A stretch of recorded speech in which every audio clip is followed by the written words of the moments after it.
You begin at the edge of water that is not a lake and not quite a river. In front of you lies a moat, dug, reshaped and tended by hands you may never notice if you only visit on festival days. In the 15th century, as lords consolidated power and castles swelled from fortified halls into layered compounds, this water became both a mirror and a measure of a town's diligence. You see it today as a still belt of greenish surface, folded with a skin of duckweed and lined with reeds. It is quiet. It is supposed to be quiet. But to keep it quiet, many people must move. If you stand long enough, you notice how the moat is not purely natural. The banks show the angled logic of spades. The reeds do not encroach where the embankment has been recently shaved. Even the curve of a bend tells you that someone planned a line of sight from a guard tower to a gate. In a castle town of the Muromachi age, say, in the decades after the Onin War, 1467 to 1477, shook the capital and sent military households to build new centres, you rely on such water to slow horses, break formations and deny easy approach. The moat does not accomplish this by will. It requires work that is seasonal, steady and frankly uncelebrated. You're sent here on a morning before the rains have fully swollen the streams. The team is gathered under a shed where tools are kept. Bamboo rakes with teeth pinned by wooden pegs, long-handled sickles whose crescent blades shine where they have been honed against a whetstone, and baskets, tight woven, tarred in places, meant for lifting silt that would otherwise settle into a soft invitation for weeds. Some tools are familiar: spades with stout shoulders, poles with iron tips, ropes plaited from hemp. Others look specialised: a rake, whose head is tilted like a small hoe, useful for pulling watergrass without tearing too much soil. A hook to snag floating driftwood that might jam a sluice. A broad flat scoop that two people can drag along the bottom, with a pole from either bank. You dress for the work in the simplest armour against water and weather. A Mino straw raincoat hangs ready even if the sky is merely pale. Waraji sandals hug your feet with coarse cords that will bite your skin when wet. Some men tie strips of cloth under the sandal to keep mud from stealing it. Others prefer bare calves and feet, trusting callus more than gear. You see old scars on shins, not from valour in battle, but from the honest scrape of a hidden stone. If the town is wealthier, a few have cotton leggings knotted under the knee. Most wear hemp belted high. The steward who oversees labour today is not a general. He is an organiser who reads the season. Moats cannot be neglected in early summer, or the reeds will surge, turning defence into marsh. Nor should they be stripped bare in winter, when the silt is too cold and heavy to move easily, and the banks are vulnerable to collapse. He has counted last year's measures, the number of baskets filled, the amount of reed cut and bundled, the days the sluices were open to flush the water. He keeps a tally on thin bamboo slips, tied with twine, marked in ink. His calculations are practical.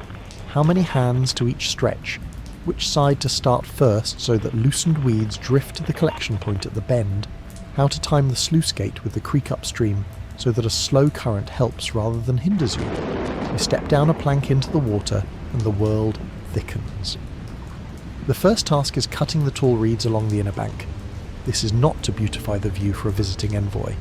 It is to prevent cover for those who would creep at night, and to keep their rhizomes from binding soil in ways that push the bank outward and narrow the water. The sickle, held low, slides with a sound like tearing silk when it's done right. You cut above the mudline to keep the blade from dulling on grit, then gather the stalks into bundles bound with reed itself. These bundles will not be wasted. They're drying thatch for sheds, or soft lining around stored jars that should not knock together, or even fodder for certain livestock when winter is mean. The moat feeds more than defence. When a swath is cleared, the dredging begins. You and two others work the long scoop across the bottom. It moves silt like a slow animal, raising a brown cloud that climbs your legs to the thigh. The basket men wait above, ready to take the scoop's burden, heel it onto a plank and dump it into large baskets that will be carried to a barrow track. That silt has value. Crop fields outside the town are hungry for the fine-grained load of minerals, and farmers have arrangements, formal or informal, with the castle office to collect it after it dries. In some places, a small levy in rice is taken in exchange for the privilege of hauling away the cured mud. Nothing is wasted if it can be used. The pace is not brisk, it is set by breath and by the weight of wet earth. A call travels the line not with shouts, but with wooden clappers, two flat boards struck together to mark when a section is ready to be flushed, or when someone has found a snag that might tear a basket. The sound is practical music. It carries to the sluice tender, who stands by the gate upstream. When he hears 3 quick claps and a pause, he lifts the gate to hand's width. The thin current takes the loosened fragments of weed down toward the collection bend, where boys with nets guide the drift to shore. They will pick debris from the catch, a broken chopstick, a cracked toy boat, splinters from a barrel stave, the occasional dead fish. A slow town shows you its lost things in water. You come to understand how a moat is not simply a ditch. In places the inner bank is faced with wattled hurdles, woven panels of willow or bamboo fixed with stakes and backfilled with earth. These have to be checked and prod their lines with the rake. Too rigid and they break under a flood, too loose and they slump. Where? The wall's base meets the moat. The slope has to be right so that rain does not undercut the stone. Plasterers will come later to touch the white skin of the wall, but their work holds only if yours does. Everyone depends on someone else whose name does not get sung. On a break, you chew rice balls with a pinch of salt and a strip of pickled radish. The pay for this kind of work can be in coin if the Lord's finance is in order, but more commonly it is in rice allotments measured against days and baskets moved, with a small addition of miso or sake on festival-adjacent dates to keep spirits agreeable. Some labourers are tied to the castle through duty. The households of certain artisans or merchants owe days of moat service each year as part of their tenure rights within the town. Others come because they prefer steady work that does not depend on the price of ash or bamboo. A man with strong shoulders and patience can build a reputation here the way a smith builds it at a forge, without apprentices or banners. Risks are part of the day. Leeches are common in still corners. You learn to rub the legs with a smear of oil to discourage them. Snakes sun themselves on stones in the afternoon. Most slide away, but a careless hand can still earn a quick strike. The deeper danger is collapse. Silt that has been loosened and not removed can slump suddenly, and with it a worker whose weight shifts at the wrong moment. Because everyone knows this, the steward assigns pairs to watch one another. Quiet labour, but not solitary. If you must think of courage, think of this. A man who steps into cold water at dawn in late spring to pull mud all day so that someone else's wall will not tilt.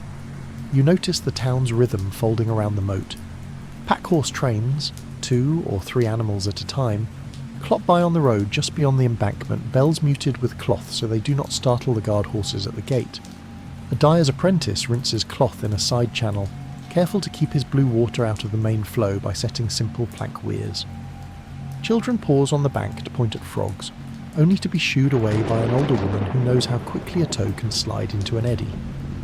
The guard on the parapet above shifts his stance to keep the sun out of his eyes. His shadow marks the hour better than any clock here. In a place without mechanical timekeepers, you rely on the length of tasks. By second bell at the temple, the reed bundles on the bank have shed their sheen and gone a shade paler. The boys' nets are heavier. Your shoulders have drawn tight. At midday, the sluice is fully opened for a short flush. This is planned to coincide with the upstream miller's lull, so that his wheel, temporarily slowed, does not starve his stones. Agreements of this kind keep a town smooth. The castle office records them in ledgers, but among the labourers the habit is older than ink. You learn when to open and when to hold simply by memory of last year's rainfall. In years when war threatens, when a rival's scouts have been seen beyond the ridge, the steward asks for an extra week to deepen the bend nearest the main gate.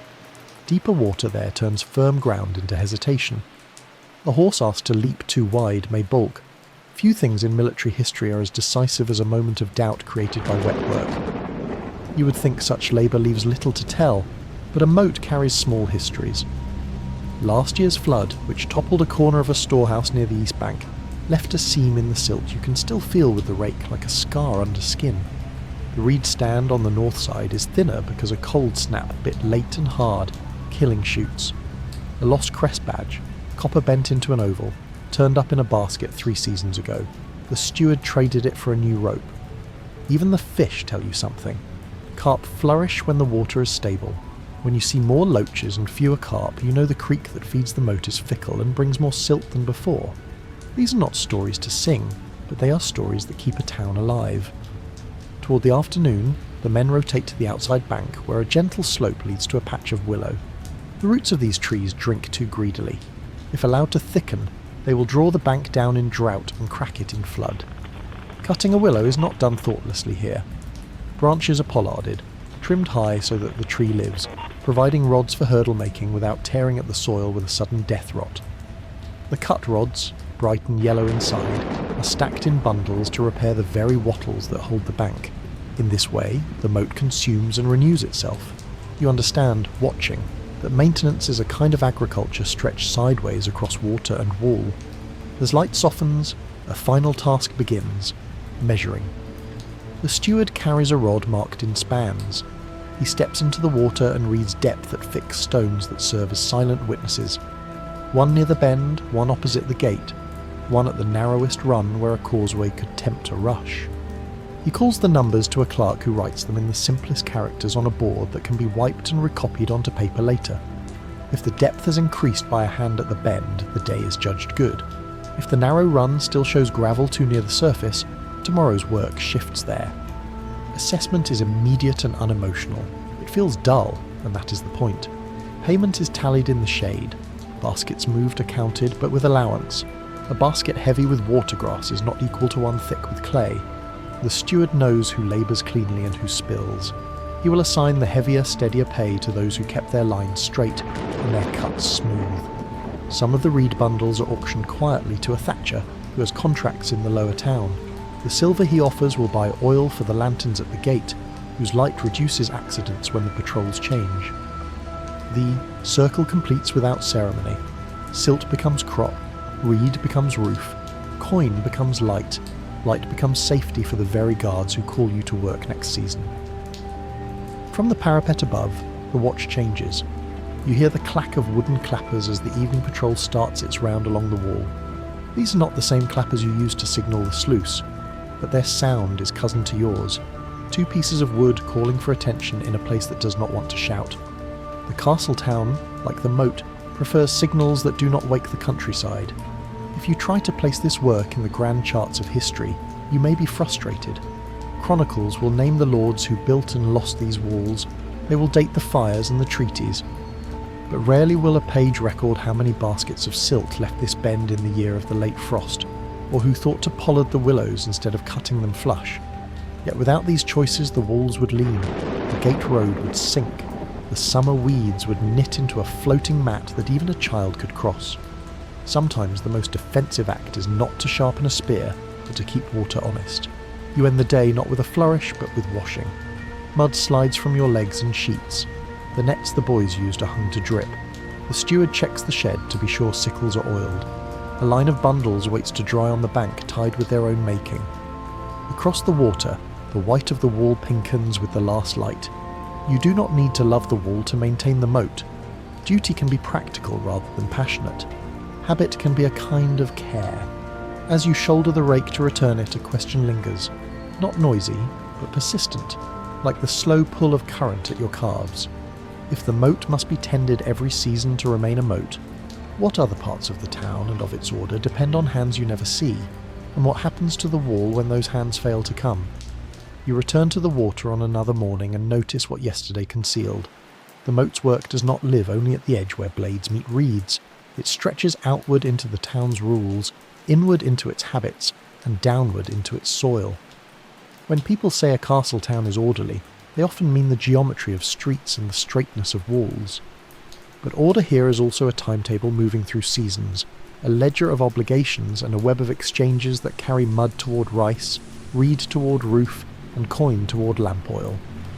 If you want to see it clearly, you look, as the old clerk says, not at the wall, but at the things the wall makes necessary. Begin with the calendar. In a century when mechanical clocks are rare and fragile, time is told by bells and by tasks. The moat's year is divided into 5 useful windows. Late winter, when water is lowest and banks are firm, allows inspection of the wattles and weirs. Men step where in summer they would float. Early spring, when grass quickens but reeds have not yet thickened, is for cutting first growth before it roots hard. Early summer's flushes, timed with the snowmelt in the hills, carry what the rake loosens. Late summer is for cautious trimming. You avoid slashing too much when storms can suddenly swell the creek and peel raw soil into slides. Finally, late autumn returns to inspection and small repairs, sealing the year's seams before the cold tightens everything like a drum. The steward's bamboo slips are not poetry, but they remember these windows more faithfully than most songs. Labour owes itself to that rhythm. The town does not hire a standing army of ditchers. Instead, it assigns duty days, moat service tied to the right to trade or dwell. Warehousemen with frontage near the gate owe 2 men for 3 days each in spring. The dyer's lane, whose vats connect to the side channels, owes 1 man for 5 days and a little ash lye to sweeten the smell at the collection bend. A rice broker who gained permission to expand his storehouse last year owes silver toward new ropes and 1 good shovel with a hardwood handle. These obligations are written on narrow paper strips filed by quarter in the castle office, but they are also remembered in the market by people who know who did not show last spring. A man's absence at the moat is not scandal, it is arithmetic. If he sends coin but never hands, rumours multiply that his coin shows up late at other places too. Women appear at the water more often than visitors assume. They are not usually the ones who step knee-deep with the scoop, though some do, tucking hems and binding sleeves, but they carry reed bundles to drying racks, bring tea and rice balls at breaks, and pick through the drift for salvage. A careful hand can sort a tangle of root and weed into 3 piles, stalks suitable for matting, tender shoots for animal fodder, and useless tangle for compost. Children shadow them, learning without being taught. You hear a mother say, not unkindly, if it floats easily and does not break, keep it for baskets. If it sinks and tears, give it to the fields. A town's knowledge migrates in such sentences. Tools invite their own economy. The long scoop's crossbar, braced between 2 poles, wears smooth in the grip points. After a season, it turns oval and weak. A carpenter on the East Lane has learned to sell replacement bars planed from a tight-grained oak, brought over the pass by packhorse. He carves shallow notches where hands prefer to hold, and he burns his mark near the end, 2 crossed lines, so that when bars are stacked in the shed, his will be recognised and paid for. The sickle's edges are a separate trade. The smith at the foot of the slope takes damaged blades, folds them in the fire, draws them out, and resets the curve. He knows the difference between a nick from hidden gravel and a nick from careless angle. For the first he shrugs, for the second he says, "Watch your wrist," and the steward chooses another man to lead the cut next time. Tools teach, even when people will not. Water management demands diplomacy. The moat is not a sealed bowl. It breathes through inlets and outlets that touch a creek, a mill race, and a tangle of garden channels. The miller upstream can starve a day's work if he lifts his gate too far and steals the current. Yet the town needs his flour more days each year than it needs an extra hand of depth near the gate. So the steward and the miller have an understanding confirmed each first month over shared sake. On 3 named days in early summer, the miller will slow his wheel for the morning bell and let the current pass. The office will credit him a levy reduction equal to a sack of bran for the temple's fish pond. The agreement lies in ink in the clerk's book, but it also lives in the habit of the miller's son, who knows exactly where the sluice tender will stand to watch the ripple at the bend and tips his cap without words. Fish complicate and help. Carp prefer slow, stable water. Loaches thrive in muddier, replenished beds. Too many carp and the bottom compacts into a stubborn plate that the scoop skates across. Too many loaches and you signal that the creek brings silt the town cannot carry away. Boys learn to read the surface. A flash under duckweed means carp nosing. Bubbles in a line where no frog sits means loach wriggling. The town does not fish the main moat aggressively, but side ponds fed by the same water are stocked, and the steward sometimes asks the temple to release fingerlings after a hard winter to keep the moat's breath regular. A healthy moat, he says, exhales in bubbles in the morning and inhales wind in the evening. It is superstition shaped by experience. If you follow the silt after it leaves the scoop, you meet farmers who speak of it as medicine. They like the finest particles, the ones that turn to a smooth crust when dry. These scatter well under a rake in paddy banks and help seal hairline gaps before the spring flooding of fields. In a year of heavy dredging, a cart can haul 6, 8, 10 barrow loads of cured silt from the moat's pile to a single small holding outside the east gate. The farmer gives in exchange a measure of unhusked rice, a bundle of straw rope, and sometimes a promise.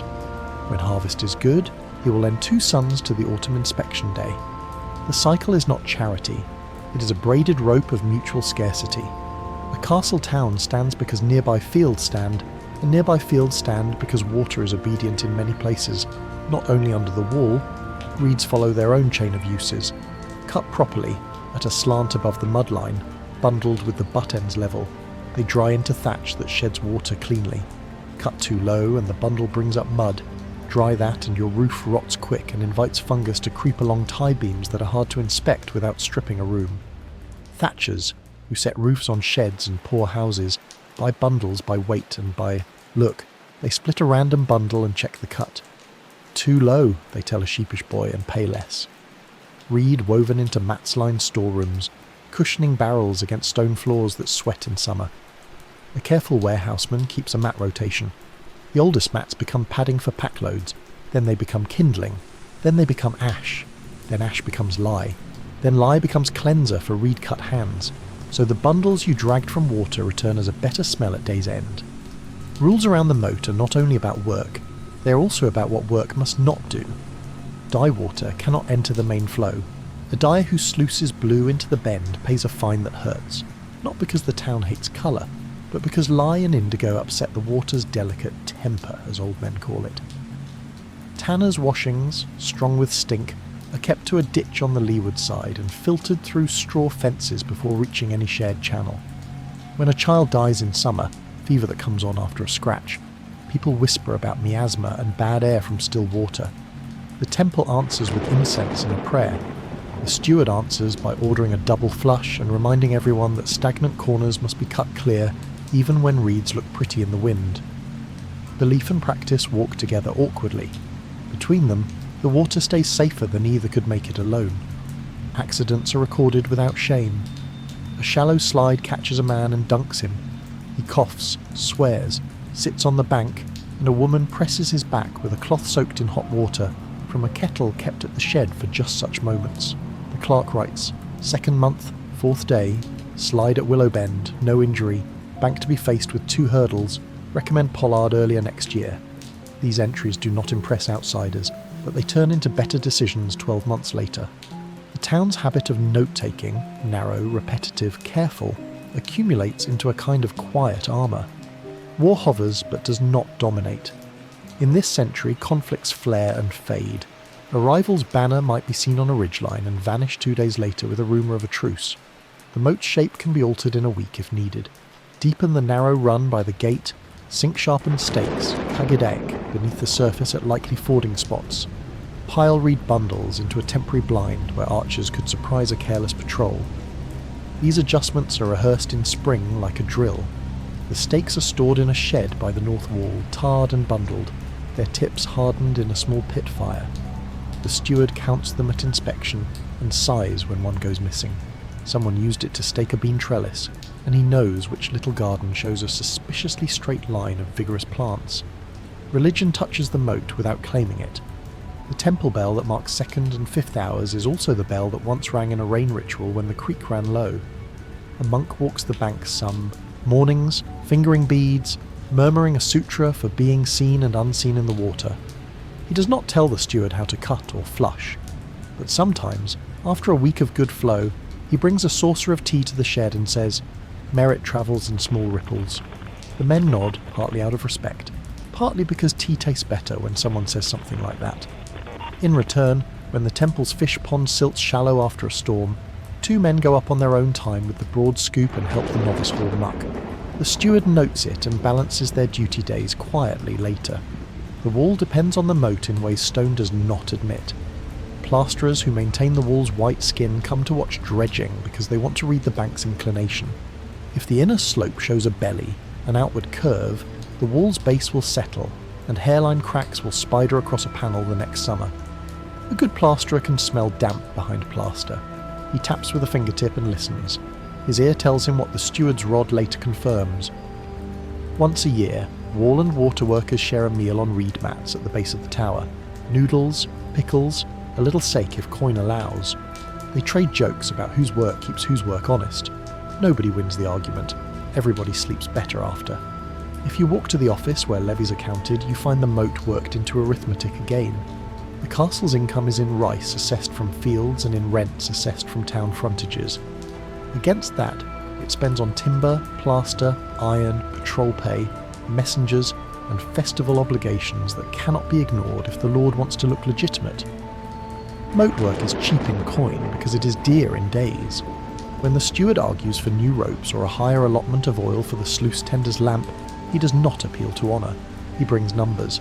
Last year, 9 more baskets per day when lamps were lit at dawn. Fewer spills, fewer slips, 1 fewer cracked shin. The clerk scratches behind his ear, nods, and enters a modest increase. Nothing glorious, everything adequate. The moat shapes traffic. Narrow roads skirting its curve bear the weight of pack trains, palanquins, and carts. Load balancers, men whose whole craft is the proper tying and counterweighting of goods, adjust to the soft ground at the bend. They choose to pass when the ditches are on the far bank, not to raise dust that settles in wet faces. Bell fixers pad the pack horses' clappers with a twist of cloth near the gate to keep sound from startling sentries' mounts. These are not rules carved in wood. They are learned the way one learns where a plank flexes underfoot. The work finds its place in households. An old man with a twist in his knee cannot dredge, but he can sit in the shed and repair baskets with new reed lacing. He measures with his thumb and forefinger, smooths frayed ends with a lick and a turn, and hums a line from a country song. A girl just tall enough to carry, a small bundle walks carefully on the higher bank, proud of her place in a chain that includes men with arms like posts, and women who can carry 2 dripping kits at once. A widow makes extra rice balls for sale at the break. Flavoured with sesame and salt, she keeps the price steady even when salt grows dear in a bad river season, because she knows the steward will remember her fairness when she petitions for a new roof tile after a storm. The moat, in this way, leans back into daily life without making fuss. Weather writes the rules bolder than any office. In a year when rains come early and hard, the water goes tea-brown and rushes through inlets with a sound like cloth torn across the knee. Silt that would have been patient now hurries, and the scoop tires the shoulders twice as fast. The steward moves more men to the narrow run and postpones trimming on the outer bend. In a dry year, duckweed mats thicken, and mosquitoes rise in a tone that makes sleep thin. The temple sets smoke pots in the evening near the path. A dyer gifts a basket of used ash for the pots. The steward asks the lantern oil pressers to send a boy to stand at dusk, wave a smudge, and keep the path tolerable. The plan is not in a book. It is in how quickly a town can pass a helpful thing from one hand to another. Stories stick to the water. People remember the time a carp the size of a child showed its back at dusk and a guard dropped his spear in surprise. They remember when a child slipped and was pulled out by a pack horse driver who moved like a cat, and how the steward wrote a second line under that day's entry. Gift of sake to driver, from office petty cash. They remember the year willow rods were cut too low and rot crept into the bank, and how the next year's pollarding left knobs of yellow wood that looked indecent until new shoots softened them. Memory keeps people from repeating errors a list alone might not prevent. When you try to tally everything, you find that the moat is not a single task at all. It is a hinge holding together many small honest competencies. Cutting, raking, lacing, measuring, timing, mending, trading, noting and remembering. A visitor might admire a gate tower's tiered roofs and paint. The steward admires a well-tied bundle that leaves no strip to trail and wick water back into the stack. Both are forms of attention. Only one is likely to be drawn in ink by a travelling painter. You do not resent that. You recognise that things that keep you safe often prefer to be plain. By late afternoon on this second day, the depth at the bend reads a hand's breadth deeper than last week.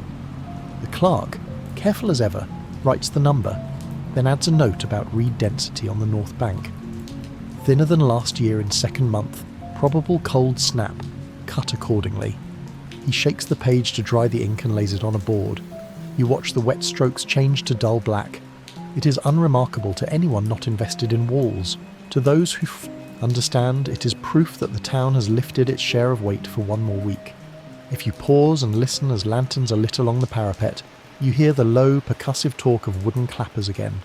Somewhere beyond, the temple bell will sound a round note. Between those sounds, a quieter one persists. The barely audible draw of water against bank, the soft stir of reed tapped by evening wind. You think about how much of the town's safety lives at that edge, thin, green, mud-scented, rather than in the armour stacked in the guardroom. You remember the steward's habit of counting not only what is done, but what must be done again. And a question, tired, practical and sharper than it feels, stays with you as you coil the rope and hang the scoop. If the town keeps its moat by a braid of duties, favours, small currencies, habits and quiet corrections, what strand would snap first if hunger rose, war pressed harder, or a new lord arrived who could read the ledgers but not the water? You come to the water on a third morning and discover that the best measure of yesterday's work is not praise, but how little there is to worry about today. The moat looks as it should, dull green and level, with reed edges cut clean and bundles stacked under a shed eave to cure. If a stranger passed, he would think nothing had been done at all. That is the aim. In the 15th century, a castle town that looks unchanged from one week to the next is usually the one making the most adjustments underneath. This day, the steward has set a different rhythm. Rather than broad dredging, he calls for inspection, repair, and a small rehearsal of what the office euphemistically names contingency. You start with the quiet details, the places where ordinary neglect becomes tomorrow's trouble. At the outer bend, willow pollards that were cut high last season have thrown new wands straight and yellow. 2 men trim those shoots before they thicken and twist, leaving small leaders that will be useful for hurdles in autumn. The cut ends are sealed with a smear of clay mixed with ash lye to discourage rot. The recipe is not in any manual. It lives in the mouth of a plasterer who swears the ash helps as much as any oil you could afford. You press the smear with your thumb and leave a print that will dry into a faint whirl under the sun. Further along, the wattled bank facing sags a finger width where a stake loosened. The clerk notes which panel, second from the sluice, inner bank north side, and the basket mender from the shed sends over 2 fresh stakes paired to a hard taper. They drive with a dull sound into the damp soil, and the wattle stiffens just enough. You learn to love that just enough. Too tight and a flood will snap it, too loose and the bank slides again. This is a town's habit, never the extremes, always the small correction that keeps the line. You test the weirs that divert dye water, lifting planks one by one and brushing away, accumulated slime with a broom made from rice straw tied to a stick. The dyer's apprentice waits, nervous about how much colour curls into the side channel when his rinse is run. The steward shows him a simple gauge. 2 pebbles placed at a distance in the shallow, a reed pinched between them. If the water darkens past the reed, he says, wait an hour and dilute with a bucket from the garden well. Rules written in ink matter. Rules a boy can see with his hands matter more. At the bend where drift collects, you rake for snags. Here the day turns a little to memory. The rake teeth catch on something that resists like a hidden root, and when you pry it free, you lift a split length of cypress, squared at one end, pierced by a hole where a peg once sat. A bit of a gate bar, a piece of a storehouse lintel torn free in a storm. The steward taps it with his knuckles and says it can be shaved into wedges for the sluice gate side rails. Nothing is only what it was.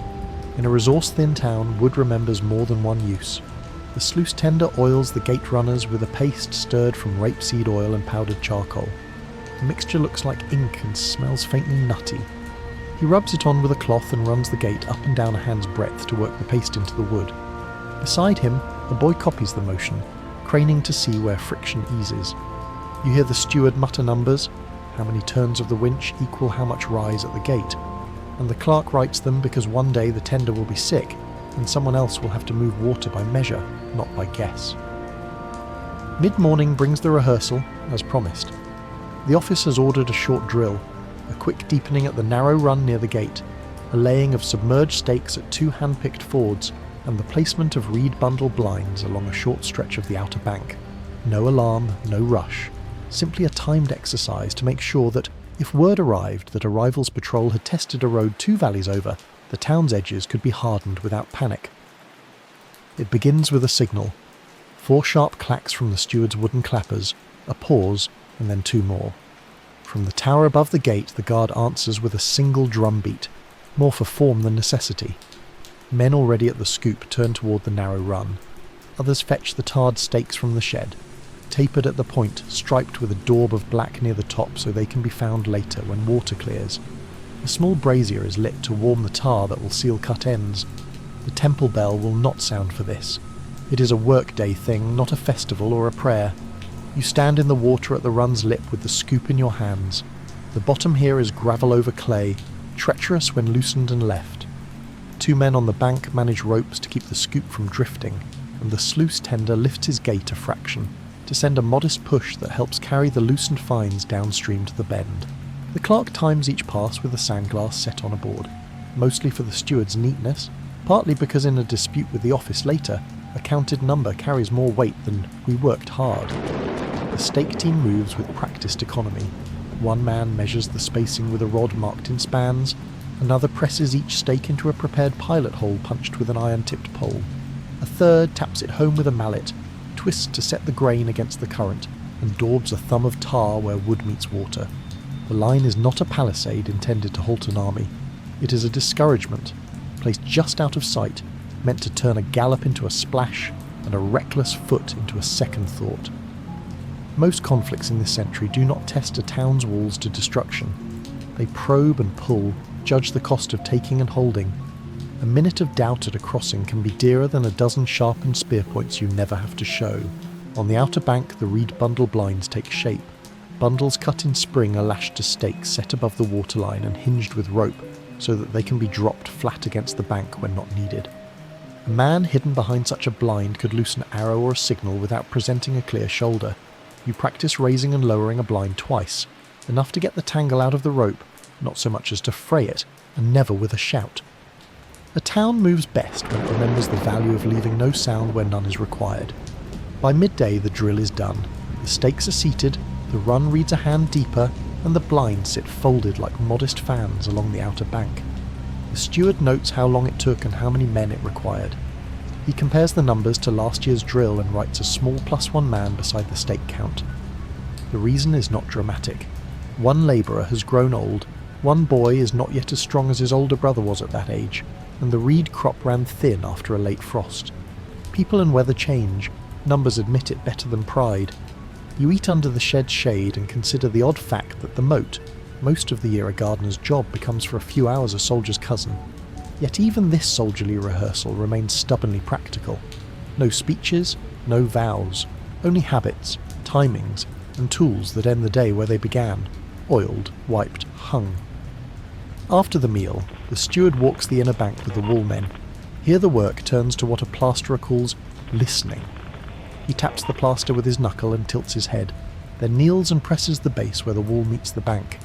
The clerk reads the depth stones aloud, a hand and 2 fingers at the bend, a hand and 3 at the narrow run, a hand and 1 at the shallow shelf by the willow.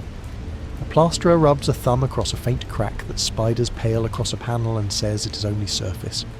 He will return with a hawk and trowel next week when lime has slaked enough in the pit. He nods, toward the water with a respect that is practical, not reverent. Everything depends on the foot, he says, meaning the base of the wall, meaning the bank, meaning you. In the afternoon, the steward addresses the matter nobody names loudly. Sickness. Summer brings heat and mosquitoes. Still water breeds them even in the best-run moat. The temple has set smoke pots along the path at dusk, but daytime bites still swell a child's ankle into an itching ring. The steward has asked the lantern oil pressers to save the first press's lees to burn with damp straw. The thicker smoke drifts low and seems to trouble the insects more. The dyer brings a basket of used ash to sweeten the smell. You fill 3 clay braziers and set them where people work on the bank. The wind carries the smoke in a thin ribbon. It is not a cure, only a mitigation, but in a town of interdependent mitigations, that is often enough. Late in the day, clouds pull over the hills. The creek's sound changes to a quick chatter, and the sluice tender watches the surface near the gate for the first signs of hurried wash. The steward gives a simple order: close 1 inlet half, open the outlet a finger, and stand by the gate with the wrench. It is the kind of rain that, in a sloppy town, turns a moat into a brown, racing ditch that eats at its banks and leaves them raw. Here, the water rises to the notch carved on a stone, swirls, and then slides away under the wall's shadow at a pace the wattles tolerate. You feel the gates hum through the path boards and note that the oil and charcoal paste is doing its work. As evening approaches, the drill stakes are marked on the clerk's board with their stripe locations. Ford A, stripe at 5 fingers below surface, Ford B, stripe at 4. The blinds are tied up against the bank, a thumb slack left in the knot so that damp rope will not seize. The scoop is dragged up the plank, washed and hung. The steward makes his last round to check whether any reed bundles were left underfoot in a way that might wick rain into the stack. He adjusts one, not because it will certainly rot if left, but because if left today, it will be forgotten tomorrow, and next week someone will swear the rot came from bad reed. Blame thrives where attention fails. The day ends with the smallest ceremony the town knows, accounting, baskets moved, stakes set, depth at stones, time for the drill, a note about the new boy's good wrist with the sickle, a reminder that the dyer's apprentice handled the weir well, a line that the basket-mender's seals held under pressure, names where names help, tasks where tasks suffice. The clerk blots the page with a sheet of wastepaper and hangs it on a string to dry. Later, it will be copied into a ledger, and later still the ledger will be stacked with others in a chest that smells of paper, cedar, and ink. No chronicle will quote it, but the wall will stand straighter because it exists. What, then, is the climax of moat work? It is not a siege repulsed with flaming arrows, not a hero at a gate. It is this.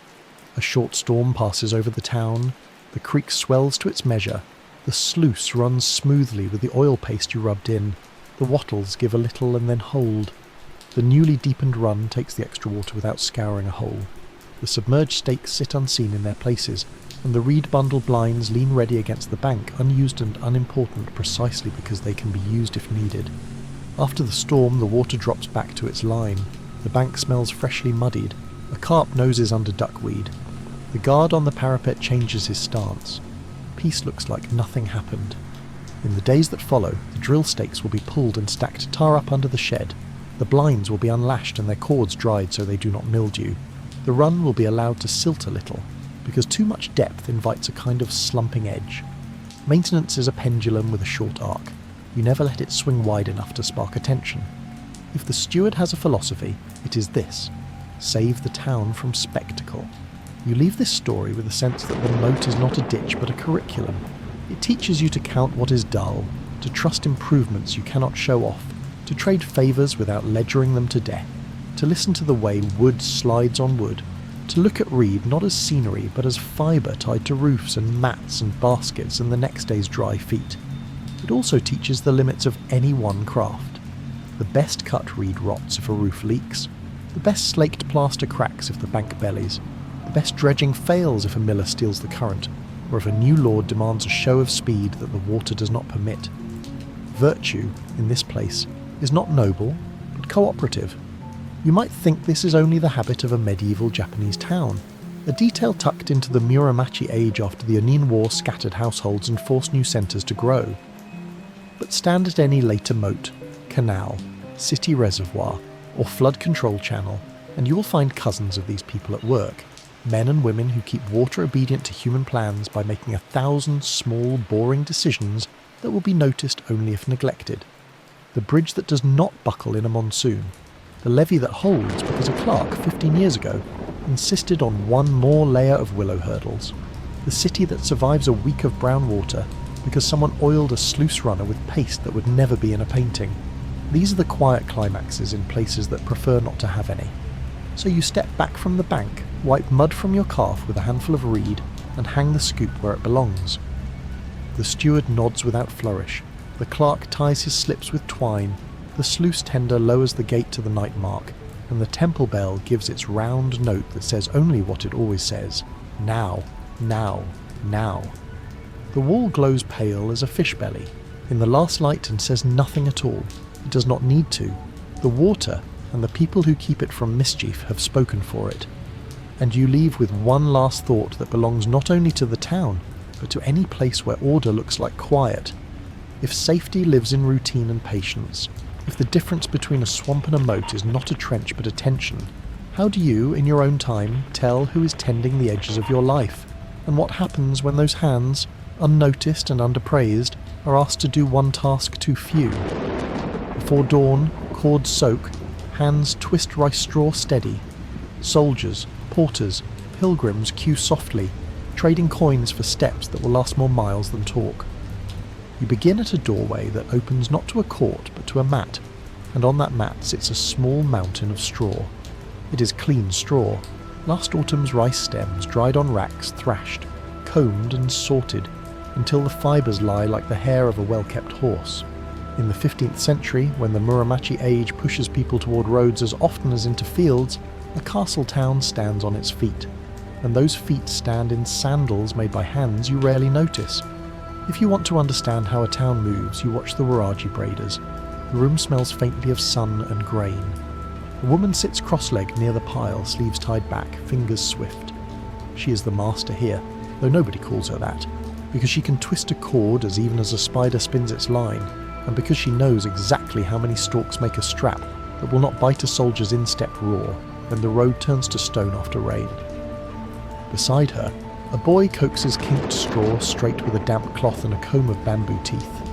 Across the mat, an older man, her father perhaps, lays out a foot-length measured by spans, a simple gauge cut from a thin plank, burnished where many heels have pressed.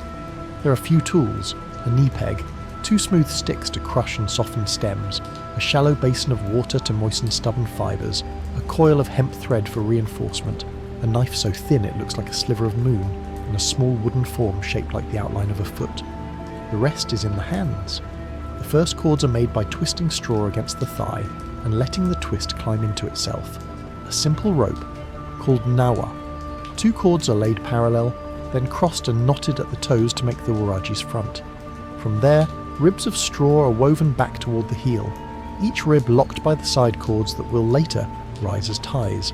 It looks like nothing more than a grass mat at first, but length by length the sole thickens, the heel grows a little, and the place where the toes grip becomes a denser weave that knows how people walk. Waraji differ by craft and by purpose. The pair the woman makes for a porter who carries salt barrels along the moat road needs a double belly under the ball of the foot, and a heel patch that can be cut away and replaced when it wears, without wasting. The whole sandal. A soldier's pair must tie high with 5 cords, 2 that cross the instep, 2 that circle the ankle, 1 that comes forward between the big and second toe to keep the front from yawing on a slope.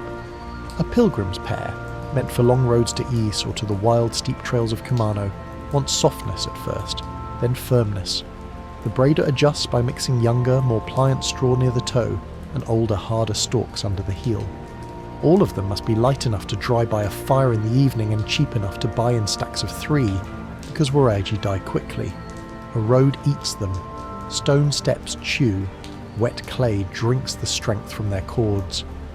Before a single pair is finished, the workers pass through other rooms and other hands. Straw is not simply the refuse of rice.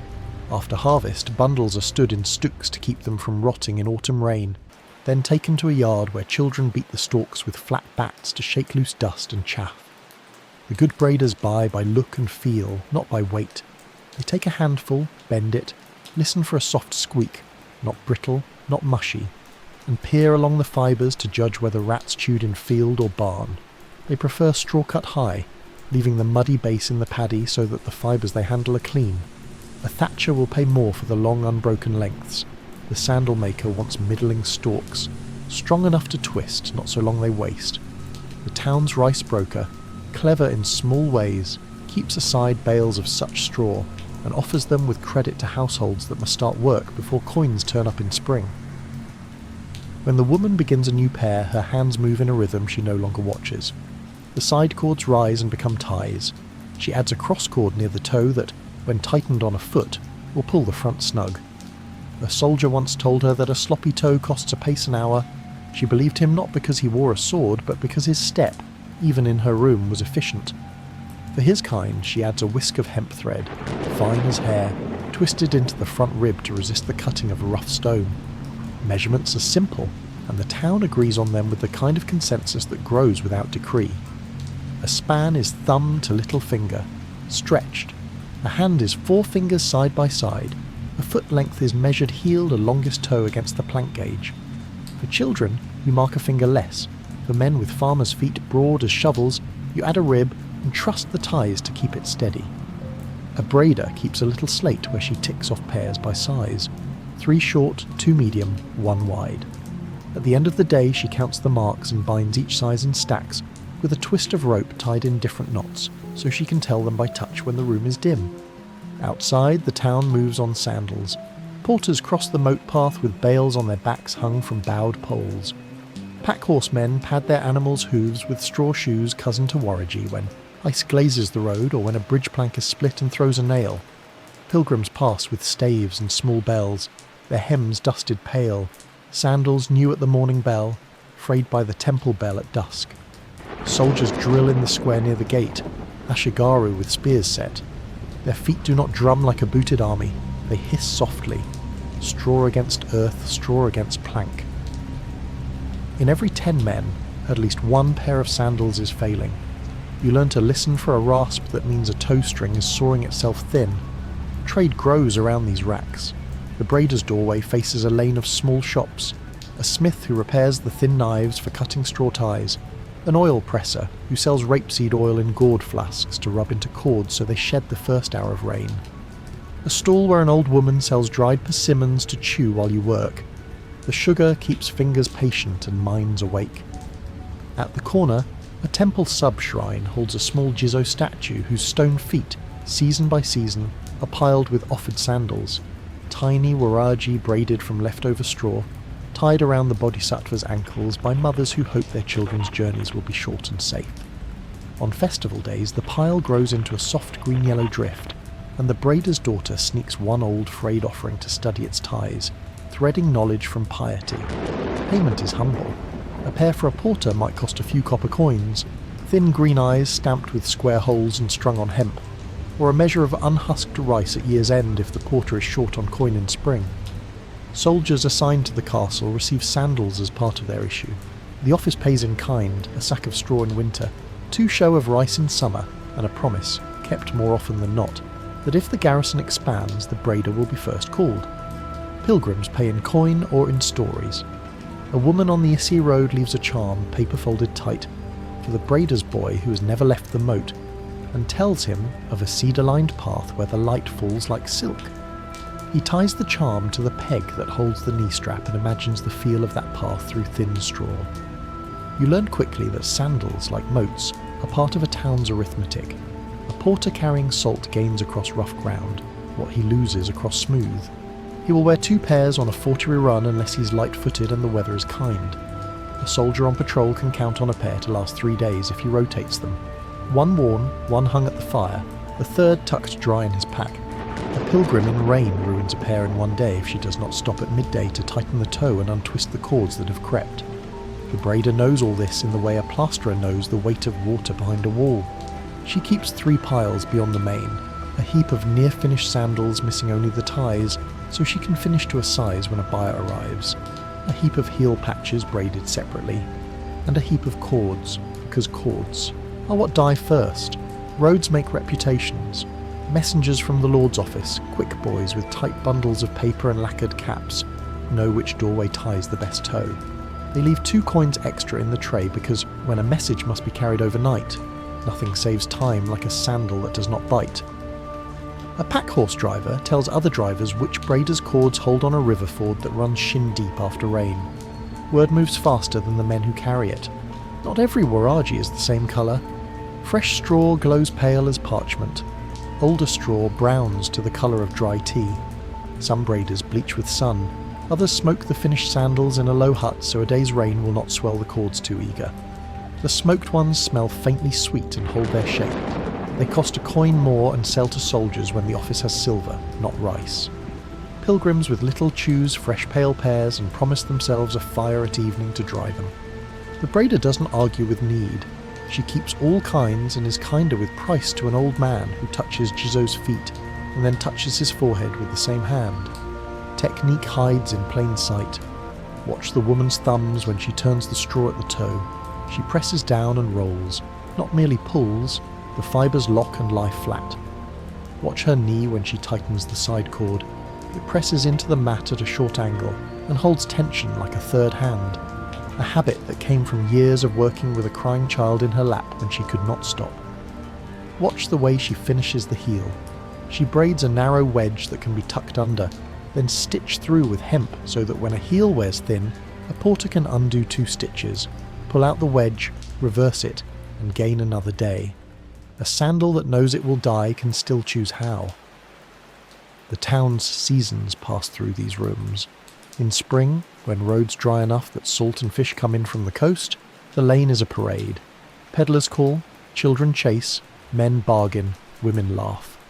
The braider adds hours because a porter who delays loses his place in a train that has its own internal clock.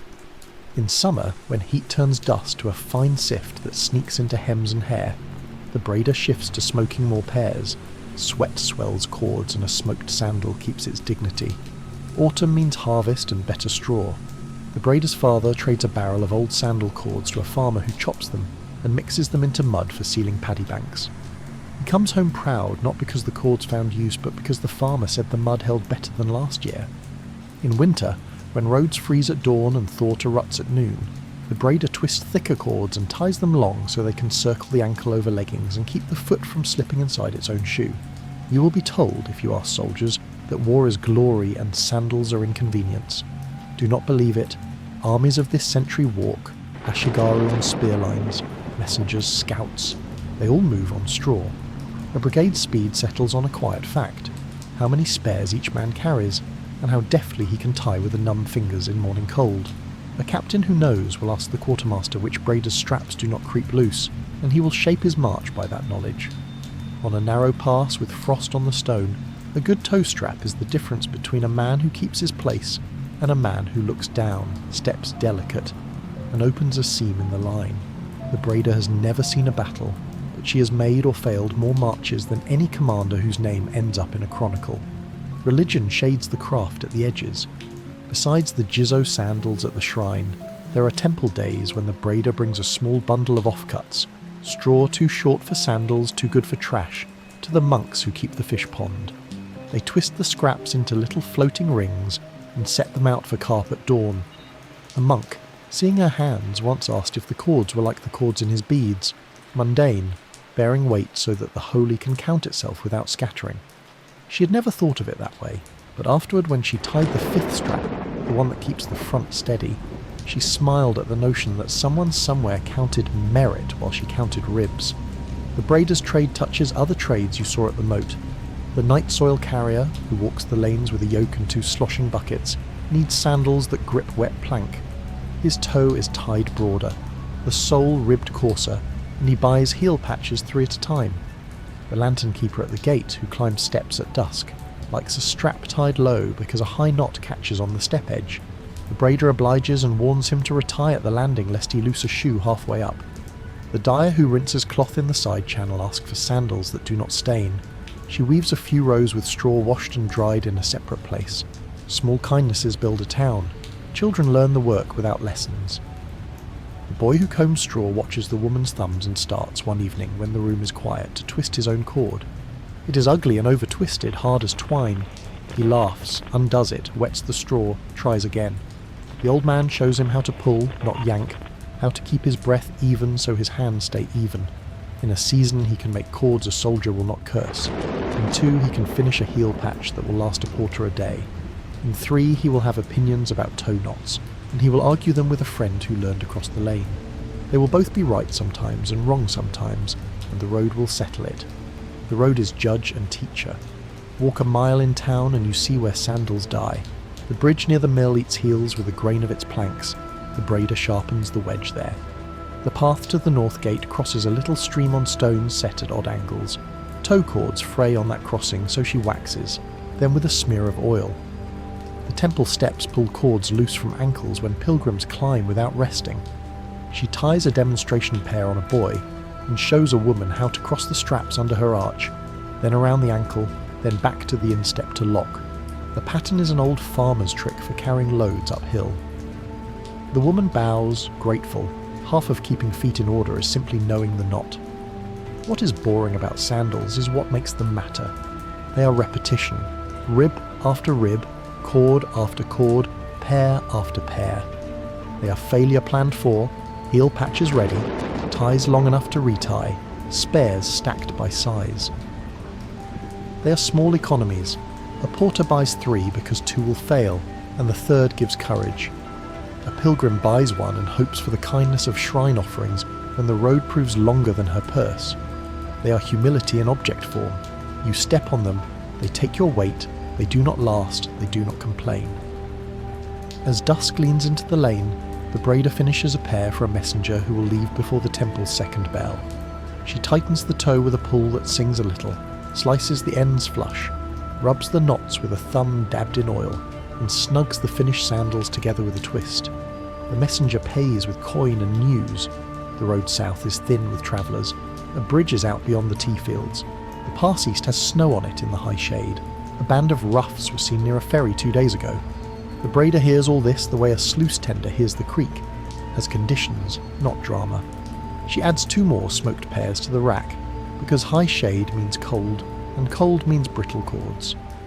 Before she closes the shutters, she looks at the gizzo across the lane. New tiny sandals have appeared on the stone feet, tied with child-clumsy knots. She nods, pleased that children are learning the cord even for play. Her father yawns, rubs his knee, and says that when he was a boy a sandal cost half what it costs now. She says straw is dearer and men are heavier. He laughs, and says men have always been heavy. She laughs with him, pulls the shutters, and leaves the room smelling again of sun and grain, hands rough, heart even. As you step away from the mat and into the cool lane, a thought goes with you like the memory of straw on skin. If the town's pace, safety and commerce rest on these quiet braids, if armies march and pilgrims endure because cords hold and knots remember, what happens to a road, a garrison, or a season of trade when the hands that twist and tie grow fewer, or when cheaper, poorer cords flood the market and nobody notices until the soles give way on the first mountain step? You return to the doorway in morning light that has not yet turned hard. The straw hill on the mat is lower than yesterday, and that is how you know work has been honest. The woman ties back her sleeves again, the boy wets the comb again, the old man lays out the plank gauge again. Repetition is not failing here. It is the shape of competence. If the moat taught you how water must be tended to stay useful, Waraji teach you how road and body negotiate a pact 1 rib at a time. Begin with the calendar of feet. In the 15th century, a castle town's year is marked not only by rice planting and harvest or temple days, but by waves of travel that need sandals. At first month, when pilgrims resolve to start clean, the lane fills with men and women seeking inexpensive pairs that will forgive soft skin. In third month, when roads dry after thaw, porters take the first salt from the coast and buy stacks of 3. They will return for more when the summer fish runs begin. In 5th month, rain ripens the fields and sogginess kills weak cords. The braider smokes more pears and tightens tow knots with extra hemp thread. In 7th month, festival processions send hundreds of feet along the streets. The braider prepares light, pretty pears with even weave at the toe because nobody wants to stumble carrying shrine. 9th and 10th months bring harvest, then trade.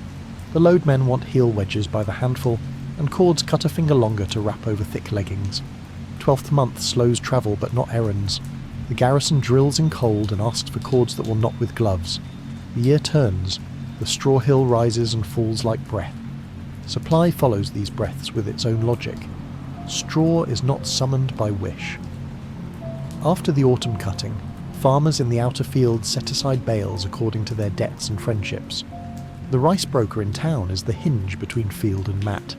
He extends credit to households like the braiders, in the form of straw bales now against rice later. He is practical because he knows a lane without sandals is a lane without porters, and a lane without porters is a warehouse full of unmoving salt and cloth that cannot pay him. The broker keeps notes on bamboo slips, whose bales were clean, whose were musty, which village left too much mud on the stalks.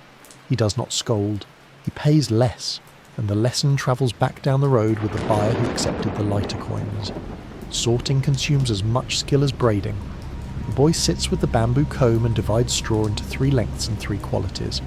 Long and sound for side cords and ties, medium and springy for ribs under the ball of the foot, short or slightly bruised for the heel wedge where bulk matters more than elegance. Each handful he tempers with a damp cloth, never soaking, never brittle dry. He learns to pinch and listen. Straw that squeaks faintly is ready. Straw that cracks even a little will break in a knot, and anger at the porter later. Waste is not thrown away. Offcuts become cord fillers. Very short scraps are twisted into little rings the monks will feed to carp. Dusty sweepings go to a farmer who mixes them into the mud that seals paddy banks. A room without waste is a room you can trust to keep a promise in winter. Technique deepens in the second day because you have time to watch without hurry. The woman begins by twisting 2 nawa cords and laying them parallel. She knot ties a small loop at the toe, not a hard knot but a folded braid that tightens under foot pressure and relaxes when the sandal is dry. An old trick for avoiding chafing that came, she says, from a porter who learned it from a mountain temple. She anchors the toe on a knee peg, passes the left side cord over the right, lays a rib across, then changes hands in a motion so smooth it seems the straw chooses its own place. When she reaches the midsole, she interleaves a whisper of hemp thread. Hemp does not swell in the same way straw does. It tethers the weave when rain tries to loosen it. The thread is dear, so she uses a length equal to her forearm. Any more is waste, any less risks a day's march. Knot knowledge is its own library. There is the farmer's knot for muddy fields. Cross under the arch, up behind the ankle, down across the instep, then a half hitch you can loosen with a glove. There is the messenger's knot for speed. Toe tight, ankle once, heel once. Finish at the outer ankle with 2 flat turns so nothing snags when you take a step on boards. There is the pilgrim's knot. Lower, comfortable, with ties crossed forward, so long hours leave the heel snug but forgiving. The braider keeps a foot form, wood, smooth with use, to demonstrate these knots for customers who pretend they know. She does not mock, she shows. She waits while fingers learn. A bad knot turns a fine sandal into a trap. A good knot forgives a poor weave for 1 more mile. Trade stands around the mat like quiet scaffolding. Across the lane, the oil presser grinds rapeseed in a wooden mill turned by hand. He sells small gourds of oil to rub into ties and to smear on toe loops. A little keeps cords from drinking the first drop of rain and swelling into rope. He in turn buys heel wedges the braider's father makes. He wedges his press boards with them and swears they grip better than plain wood. The smith shapes straw knives and repairs the thin iron needles used to stitch hemp into sandals. In return, he accepts 2 smoked pears each winter, when his own path to the forge freezes slick. These are not barter stories for children. They are the adult facts of keeping many crafts solvent at once. The garrison's needs push technique in directions a pilgrim would never require. Ashigaru drill on packed earth that becomes rutted by afternoon. The ruts shear cords at predictable spots. The braider responds with a supplemental cross rib exactly 1 span behind the toe loop. Not earlier, not later. The cross rib spreads the shear load and delays failure a day. She also weaves an ear at the heel, 2 small straw tabs laced with hemp. A soldier can pull a worn heel wedge out and reverse it without untying the whole shoe. It buys an hour. On a march, an hour matters. The quartermaster notices and writes the household's name in a ledger beside footgear reliable. Ledgers are as close as praise comes here. Pilgrims' requests are gentler but more numerous. They ask for softness and blessing. The first the braider can provide, the second she cannot, though she nods toward Jizzo and ties the toe loop with respectful neatness. Some bring strips of cloth from a home altar or a mother's sleeve and ask that they be woven into the side cords. The braider obliges, not because cloth changes strength, but because resolve rides better when padded by memory. She tells them to keep a spare pair tucked dry inside their pack and to rotate sandals at noon. Some heed her and come back saying they walked a day longer than planned. Others learn by blisters. The road instructs, even when advice tries first. Accounting is the quiet spine of the second day. The old man lays out pairs by size and purpose. Porter, soldier, pilgrim, child, night soil carrier. He ties stacks with different knots so he can tell them in the dark. A square knot for porters, a reef knot for pilgrims, a simple twist for children's pairs. He writes numbers on a small board. 6/4/5/3/2. He knows by the hour which customers will come. Afternoon is for soldiers' resupply. Evening is for porters returning from the gate and thinking of the next day's loads. The woman tallies cords separately. Cords die first. When a bundle of cords drops below 20, she sets the boy to twist more before he is allowed to comb straw. Order is taught by rationing desirable tasks. Weather intrudes as always. A fine rain begins mid-morning, the kind that enters rooms without asking. The braider covers the straw hill with a cloth oiled last winter, keeps out the heavy damp, and shifts to finishing tasks because finishing uses straw already tempered and twisted. She pulls 2 smoked pears from a stack near the wall and inspects them for mildew. None yet. She moves the stack anyway, so air will pass behind. A mouldy sandal is not a scandal, but it is lost coin. She rubs oil into a row of ties, not lavishly, just enough to make new rain bead at first. The boy feeds the brazier a little to keep damp off the needles. These adjustments are small and constant. They are why some households survive bad weeks, and others do not. Stories attach to shoes the way reed stories attach to moats. A porter once returned a pair with a cut toe and said the stone at the North Stream crossing had shifted. 2 others confirmed it before dusk. The braider added a cross of hemp at the toe for men who said they would ford that way. A soldier sent back word through the quartermaster that the smoked pears kept shape in slush.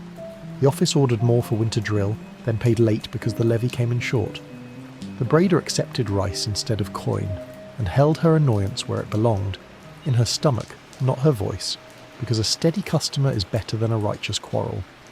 A pilgrim wrote a neat character on a slip, safe, and tied it, and to the door peg with a string. The braider did not count it as payment, but she moved it higher on the peg because a cheerful slip eases a long afternoon. The second day lets you follow Sandals out the door and into the lanes. Watch the night soil carrier. His yoke flexes, his buckets slosh, his step is short and steady. He used to fall twice a month on wet plank, and now he falls less because his sandals have coarser ribs and wider toes, and because he learned the farmer's knot from the demonstration foot. Watch the lantern keeper climb the gate stairs at dusk. His straps tie low, exactly as he likes, and he reties at the landing without thought because the braider told him not to trust a low knot for the last 10 steps. Watch the miller's boy run with a message to open the sluicer finger. His sandals sing against damp wood, and his toes do not slip because the hemp under the front rib holds shape. The sandals are not heroic. They are correct. A short errand takes you to the edge of a road where pack horses wait in the drizzle. The drivers bend, check straps, adjust loads, and glance at their animals' straw shoes. Pack horse shoes are kin to waraji but wider, tied with side cords through holes in a leather collar around the ankle so hair does not snag. The drivers change shoes when the road moves from stones to mud. The braider sells them in 4s, 2 for the front, 2 for the rear, with front pairs slightly heavier. She keeps a separate account because horseshoes are paid for by freight companies, not by individual drivers, and companies argue about weight and wear. Rows of small marks on a board help her remember who is late and who is early. She repeats a proverb under her breath that her father taught her. If you cannot count, you cannot bless. Inside again, you notice that the braider's pride has no edge. When a younger woman from 2 lanes over brings a pair to show, neat weave, good heel wedge, the braider inspects it, points to one rib that could be tighter, then praises the toe loop as better than her own. She means it. Crafts survive when they admire outside the house. In return, the younger woman shares a trick learned from a coastal town. Twist a single strand of hemp with the straw in the last 2 ribs to delay fraying where wet sand grinds. The braider adopts it the next hour for porters who say they will take the river road. Innovation here is imitation filtered by proof. A clerk from the castle office appears in the afternoon with a bundled list. The garrison has counted sandals in its stores and found the toe loops on older pairs swollen and stiff. He asks whether smoking helps, whether oil helps, whether new pairs can be made with a looser toe that will tighten under heat from feet. The braider answers, smoke helps first wet, oil helps first hour, loose toes help soft skin but slip on stone. She proposes a compromise, a medium toe with a single hemp wrap, smoked one evening, sold with a small gourd of oil and a printed knot diagram made by the temple scribe. The clerk raises an eyebrow at printed. The braider says the scribe owes her a kindness because she braided a mat for his mother gratis last winter. The clerk nods. Favours are a kind of ink safer than gall. Paper, therefore, enters the sandal trade. The temple scribe writes a neat diagram, a foot outline with lines for the messenger's knot, the pilgrim's knot, the farmer's knot. He prints 10 sheets on a rough paper. The braider tucks one with each pair she sells to customers who look like they will read. Those who do not read learn anyway by looking. The diagram will outlive the sandals and drift up in households as fire starter months from now, but before it goes to flame, it will have taught 10 ankles a better tie. In a town that runs on quiet improvements, a sheet of ink can save 10 blisters. and 10 blisters can save a day of cursing, and a day of cursing avoided can make a porter patient instead of short with a child at evening. The chain is long and invisible, it holds anyway. The second day is also when you see how the craft deals with decline. An old man arrives with a pair from a cheaper lane, coarse straw, careless heel, ties already fuzzing, and asks for a repair because he cannot afford new. The braider does not sneer. She lays the poor pair beside one of hers and shows him the differences. The toe loop is a half finger lower, so it drinks mud. The heel wedge is not reversed when worn, so it collapses. The ties are made from straw with the field's bottom 2 inches still stuck to them. Mud forever inside the fibre. She patches what she can, adds a thin strip of hemp around the toe, sells him 2 good heel wedges at a low price, and tells him the names of 2 shrines where offerings of tiny sandals sometimes can be borrowed for a mile. Charity here is instruction calibrated to embarrassment's tolerance. Late afternoon, the braider tests a new batch. Testing is a discipline. She wets 3 pairs, fresh, smoked, hemp-threaded, hangs them for an hour, ties them on the boy's feet and sends him to run around the lane and up the temple steps. He returns flushed. She unties 1 pair, inspects whether the toe loop has crept, whether the side cords bit, whether the rib under the ball of the foot flattened unevenly. She chooses the smoked hemp-threaded combination for soldiers and the fresh plain weave for pilgrims who will tie often and dry by fires. She puts a neat mark on the board to remind herself. Garrison equals S plus H. Pilgrim equals F. Innovation ends in code, so tomorrow's hands do not have to remember too much. Evening draws long, and the Jizzo shrine gathers new, small sandals. A mother lifts a child who ties a tiny knot, clumsy and proud. The braider watches from her doorway and follows the old custom. She braids 1 miniature pair herself from offcuts, the sole no bigger than 2 fingers, and hangs it near the shrine with no name. She does not pray loudly. She thinks, as hands move without asking, of roads beyond the moat, of steps that do not return, of steps that do. Craftspeople in orderly towns rarely indulge in poetry. They live it by keeping the world's minor agreements. What, meanwhile, of regulation? The castle office does not license sandal makers the way it audits sake brewers, or watches dyers' wastewater, but the market itself punishes badly made shoes. A packhorse driver tells 2 others, a pilgrim tells 5 pilgrims at an inn, a soldier tells the quartermaster who graphite scribes a small cross beside a name he will not use next season. The braider prunes her own errors faster than the office could ever prune them for her. If a cord fails in a way that surprises her, she sleeps poorly. In the morning she changes the weave and tells 2 neighbours why. Gossip, as quality control is older than laws. As lamps are lit at the gate and the lane quiets, you look once more over the room. The straw hill is a little lower, the finished stacks are a little higher, the oil gourd is a little lighter, the knot diagram sheets lean against the wall where drying ink curls their corners.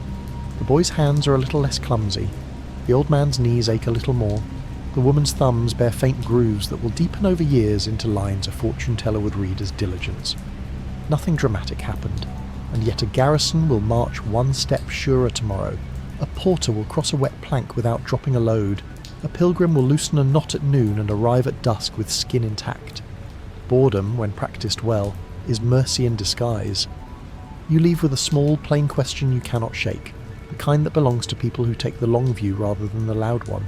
If roads, markets, and even soldiers' tempers depend on careful cords and honest knots, on straw cut clean, ties set by habit, and repairs made before failure.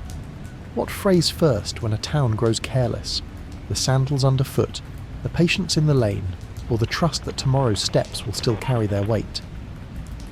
On the 3rd morning you come not to learn a new technique but to see what remains when hands tire and seasons turn. The mat room is the same, a small square of quiet industry.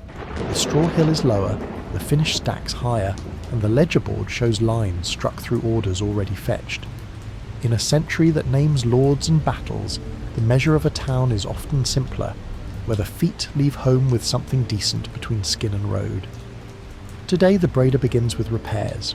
Men bring back survivors, sandals half gone at the heel, toe loops polished slick, cords that have furred to softness where they rubbed against leggings. The old man sets them in a row like patients, and the woman chooses what can be saved. She passes a knife under stubborn knots, easing them open without breaking the straw. and draws out the heel wedge with a slow, practiced tug that leaves the rest of the sole intact. She reverses the wedge, stitches 2 passes of hemp through the old holes, and tamps the heel with the flat of her palm until the fibres lie down again. A porter watches and admits, embarrassed but curious, that he cut the wedge wrong once and ruined a whole pair. Wedges are humble, the old man says, and humble things punish pride the fastest. The porter laughs and pays for 2 spare wedges to carry in his sash. Repairs lead to judgments, and judgments turn into rules that never reach the castle office but rule the town anyway. The braider sorts returns. Dyed honest goes in one pile, heels worn to an obedient fan, cords thinned by steady work. Dyed rash goes in another, toe loop broken by a hard tug in anger, side tie snapped because it was tied too short in a hurry. Between those piles is the pile you might call avoidable, sandals that failed because a man wore them past their hour. The braider never scolds aloud, she makes those pairs teach. When a boy from the garrison comes to fetch a stack, she hands him one dyed avoidable, points to the smooth hole where straw pulled through, and shows how 2 extra breaths spent on a proper knot would have made the difference. A castle town improves when embarrassment becomes instruction instead of blame. By mid-morning the lane brings a more complicated case. A pilgrim couple on their way back from a shrine, the man limping, the woman walking well. Their sandals were bought the same day from the same stack. His are torn at the toe. The braider asks how they tied. He demonstrates, proud. She watches once, then asks him to do it again, slower. The error is not the knot, but where he begins. He centres the tie across the arch instead of between the toes. On a level road it hardly matters. On a long descent the misalignment yaws the sole and saws the loop. She shows him the temple diagram, folds his strap forward a finger's length, and ties the messenger's knot low and flat. He stands and takes 3 steps. The limp improves at once, as if a door has been hung true. He bows and insists on paying again, though she says no. He leaves a coin anyway, the way people do when what they owe cannot be measured in copper. You follow a stack of new pairs out the door because the last section of a craft story belongs on the road. The first stop is the garrison store, a single room with shelves that smell of straw, oil and damp wood. The quartermaster counts pairs by feel as much as by sight, sliding fingers along toe loops to test tightness and tugging heel tabs to feel the hemp. He marks the shelf with charcoal, smoked/hemp, smoked/plain, fresh/plain. He does not write the household's name, he remembers it. When the captain asks which stock to issue for a muddy patrol around the outer fields, the quartermaster points to smoked hemp and says, "From the lane with the Jizo shrine." The captain nods, and army speed hides in phrases that would look like gossip if anyone bothered to record them. Outside, porters gather before the gate, loads roped, bells padded so they do not spook the guard horses. One kneels to retire across his arch, glances at his neighbour's knot, and copies a variation he likes. You realise that, spread across a town, the craft teaches even when the braider is not present. Knots migrate by imitation, repairs migrate by rumour, preferences migrate by small economies. A porter who swears by smoked pairs will trade a coil of rope for one when coin runs short. Another, light-footed, prefers fresh weave and saves the coin for sake on festival day. The road tolerates many methods as long as the cords are honest. You walk beyond the moat to the stretch where the road turns to stone. Here sandals fail if they're going to. Heat, edges and repetition testing every fold. 2 pack-horse drivers have paused to lift a load and check their animals' straw shoes.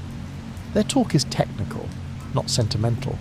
Whether to retie the rear shoes higher to keep from catching on a broken plank at the next bridge, whether to change to a coarser rib before the slate steps in the pass. One driver carries 4 spares rolled tight and cinched with a slip knot that yields at a tug. The other carries 6, but of cheaper make. They argue value in the tone of men who argue weather. The cheaper ones make the count look good. The better ones last half again as long. Both buy from the same lane when they can. The coin decides, philosophy follows. Past the stone, the garden path cuts toward the farmer's fields. A woman carrying a baby on her back and a hoe on her shoulder steps lightly in sandals stitched with a strip of cloth into the side cord. It is not fashion. It is memory and padding. Holding a child changes a gait. The cloth softens the bite over miles. She turns her foot sideways to cross a small stream on shallow stones and does not slip. The farmer's knot makes a bridge where none exists.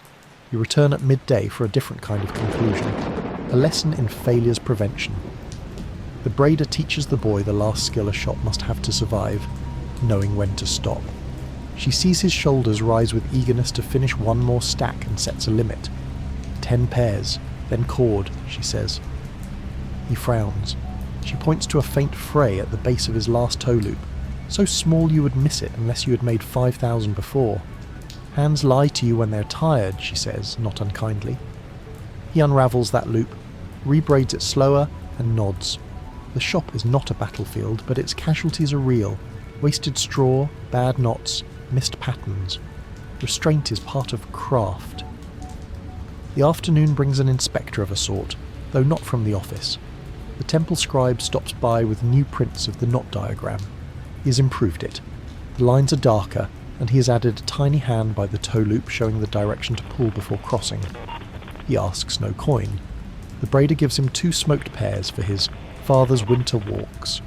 The scribe, curious as scribes are, asks how many pears one household makes in a month. The old man answers with numbers tempered by honesty. On ordinary days, 12 pairs complete, 20 cords twisted, 10 heel wedges finished. In festival weeks, double. In rain, fewer. The scribe writes the numbers on his sleeveboard, and later will note in a margin that Elaine's piece rests on 10 hands who twist straw while others sleep. Late in the day, a messenger arrives with a small emergency. A patrol must leave after dusk. The quartermaster wants an extra dozen smoked hemp, and the office cannot pay in coin until next week. The braider's face does not harden. She asks what the message is about. The messenger does not say, he does not know. She's thinking not of content but of weather. Patrols at dusk on wet plank need certain ties. She sets aside the current work, opens the smoked stack, and checks toe loops with her thumb one by one. The old man counts cords. The boy bundles finished pairs in threes with a flat knot that can be cut quickly without spilling. The shop moves like a hand with 3 deft fingers, and the dozen is ready before the bell. The clerk will bring rice in the morning. The ledger will balance. The captain's march will be uneventful, which is the highest compliment a sandal can receive. Evening stretches. Lamps kindle along the parapet. You might think a story about sandals should end on a road, but it ends, fittingly, at the Jizzo shrine across the lane. Children have hung new tiny sandals. Some are neatly braided, most are clumsy, their cords uneven, their knots hopeful. The braider stands a moment with her hands quiet and then, without ceremony, reaches up to straighten a pair that is slipping off the stone foot. She does not change a child's knot. She only ensures the offering will last the night.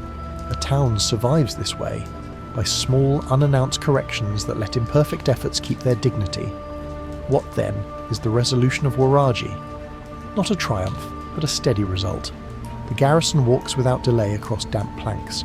The porters cross the next bridge with salt tight in their ropes. The pilgrim couple reaches the inn without the man limping. The night soil carrier climbs the alley without spilling. The miller's boy reaches the sluice with a message before the storm makes the path slick. In a chronicle, these are not events. In a life, they are mercies. The sandals do not make history in the loud sense. They permit history to proceed without unnecessary pain. You consider, as the shutters close, how many rolls this small craft touches. It links field and road, rice straw after harvest to miles underfoot. It links shrine and shop, tiny offerings to the bodhisattva's stone feet, and printed diagrams that fold into packs. It links war and peace, ashigaru lines that hold on frost because toe loops were smoked, porters who hum on long days because heel wedges were reversible. It links memory and innovation, old knots taught in rooms with new hemp wraps devised for roads that grind different. It is, in sum, the infrastructure of motion rendered in grass. There is a lesson of order here that sits well with a castle town that distrusts spectacle. Soundness at the edges, under arches, around ankles, at heels, keeps attention free for larger things.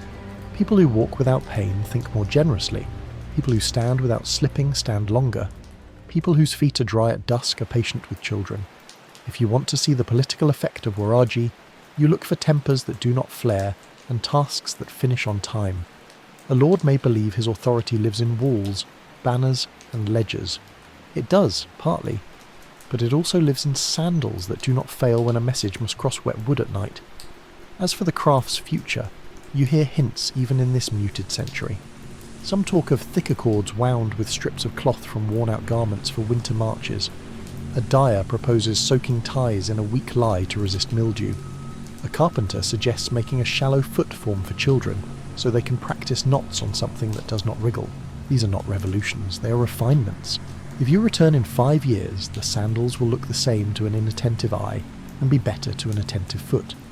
That is how crafts evolve when they're guided by roads rather than by fashion. The room returns to evening order. The knife is wiped and slid into its sleeve. The hemp thread is looped and set high so mice cannot reach it. The straw hill is covered with the oiled cloth.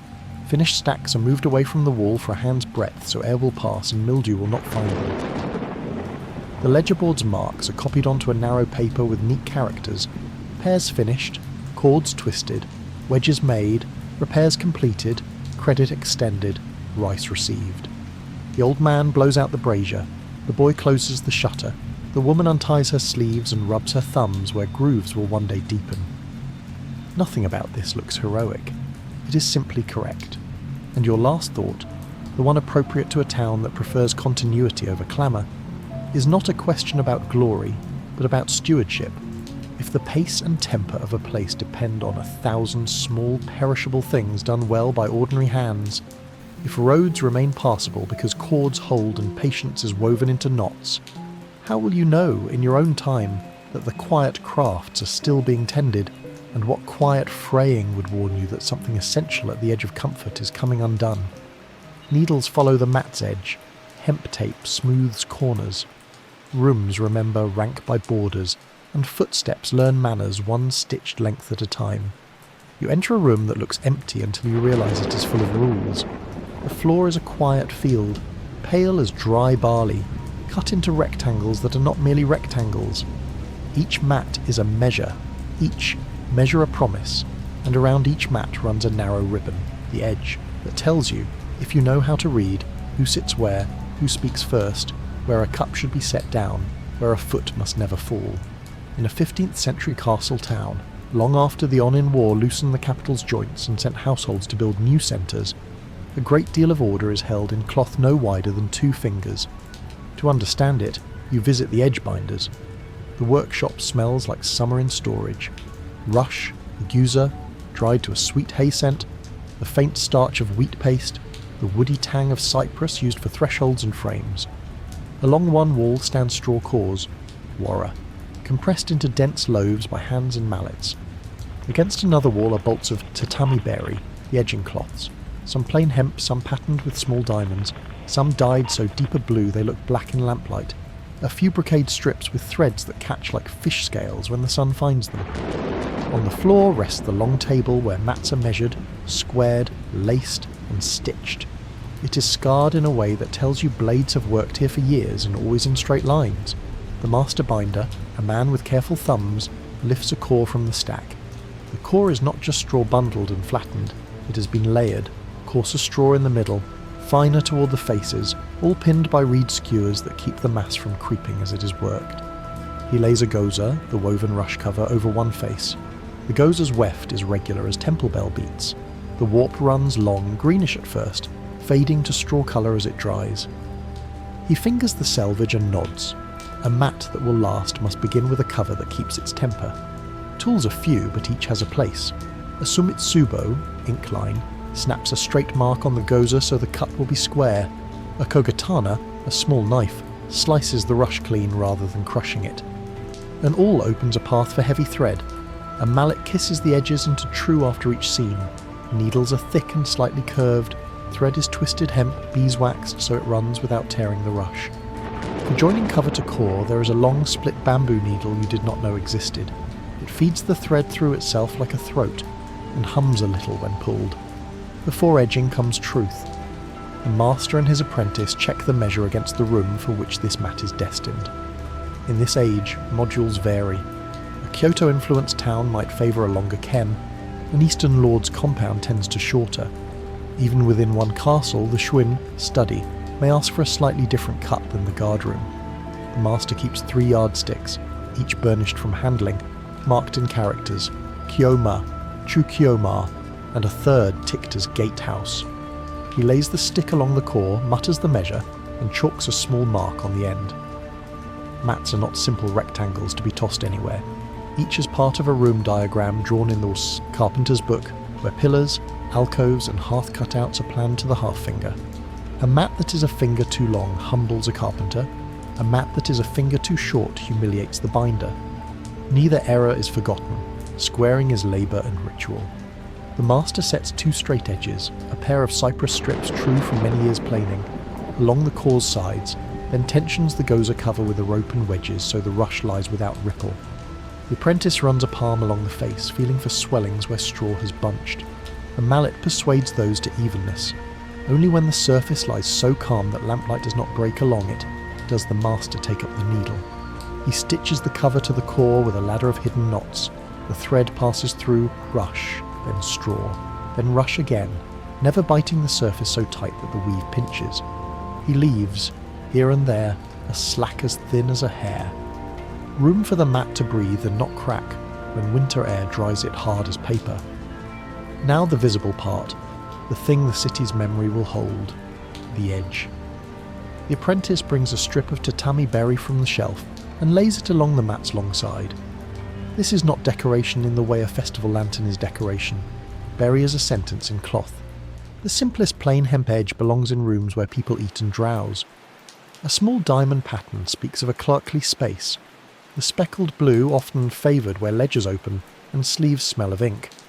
A narrow brocade, infinitesimal gold flecks on indigo, indicates hospitality to envoys. A wider brocade with repeating family crests is reserved where the Lord will sit. There are prohibitions, spoken and unspoken. You do not place a crest someone else claims unless you have been given rights. You do not cut a crest in half at a room join. You do not mix patterns within a room unless you intend to tell a story everyone will understand, and you have the Lord's patience for stories. The master measures twice, then folds the edge cloth at the corner so that the pattern meets itself cleanly. He stitches through cloth and goza with long strokes that bite and rise at a rhythm his hands know, 1 finger's width apart. The apprentice follows with the mallet, tapping the stitched edge so that cloth and rush marry. At the short ends he tucks a tail, stitches it down, and tests with the thumbnail. If the thumbnail catches, the stitch is wrong. He restitches. He does not argue with his own tools. What you are learning as you watch is that the edge is less about protecting rush from feet than about instructing feet where to go.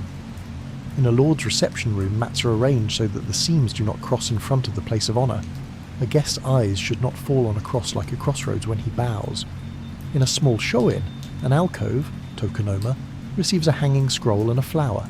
The senior guest sits nearest the tokonoma, and the edge pattern near his knee is just enough, richer to confirm that he is where he should be without saying so.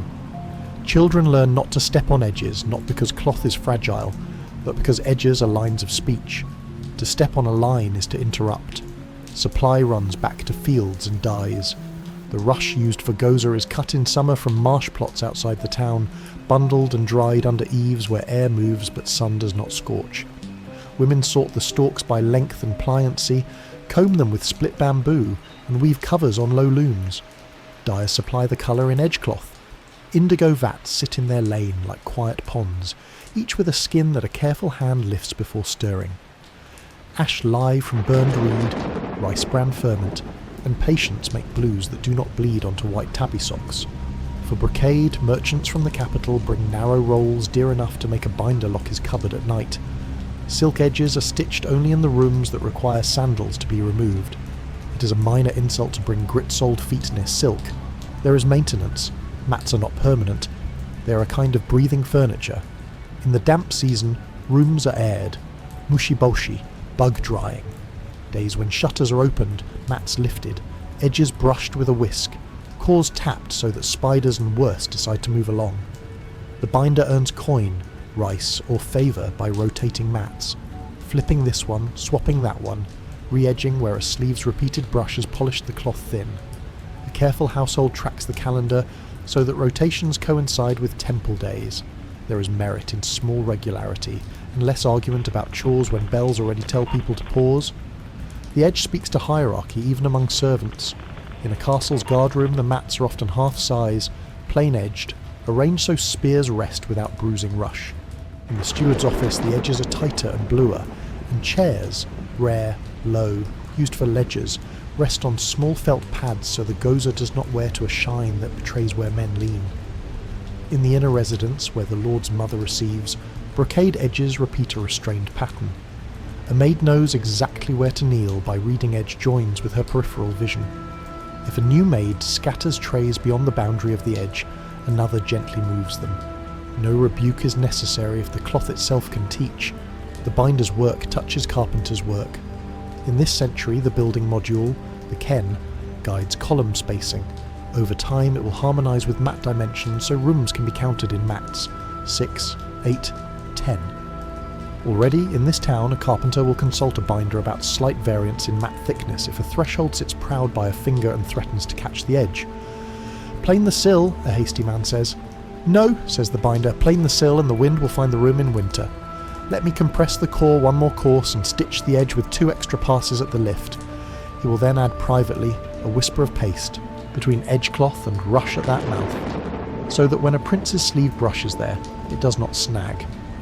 The carpenter will nod and later send a small piece of cypress as thanks for saving him the indignity of a draught.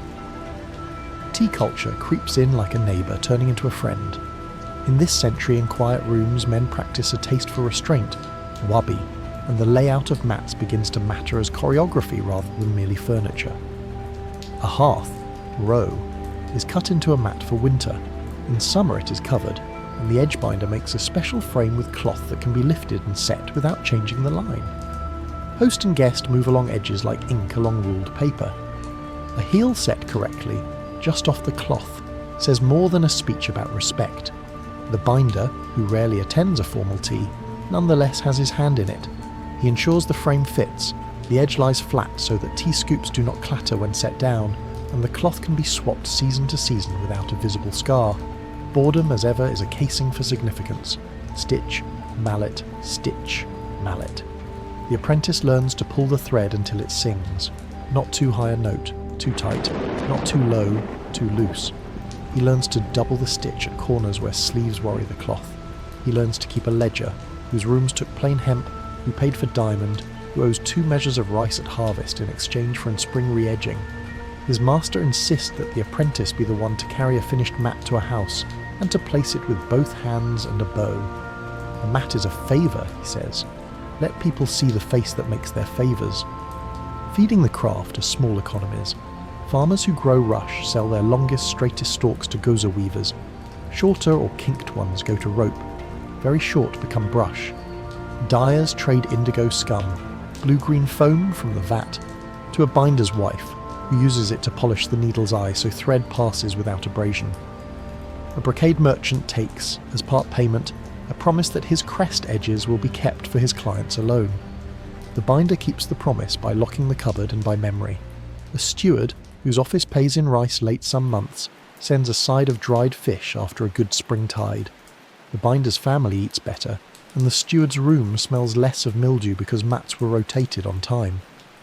Etiquette is sewn to the cloth as tightly as thread.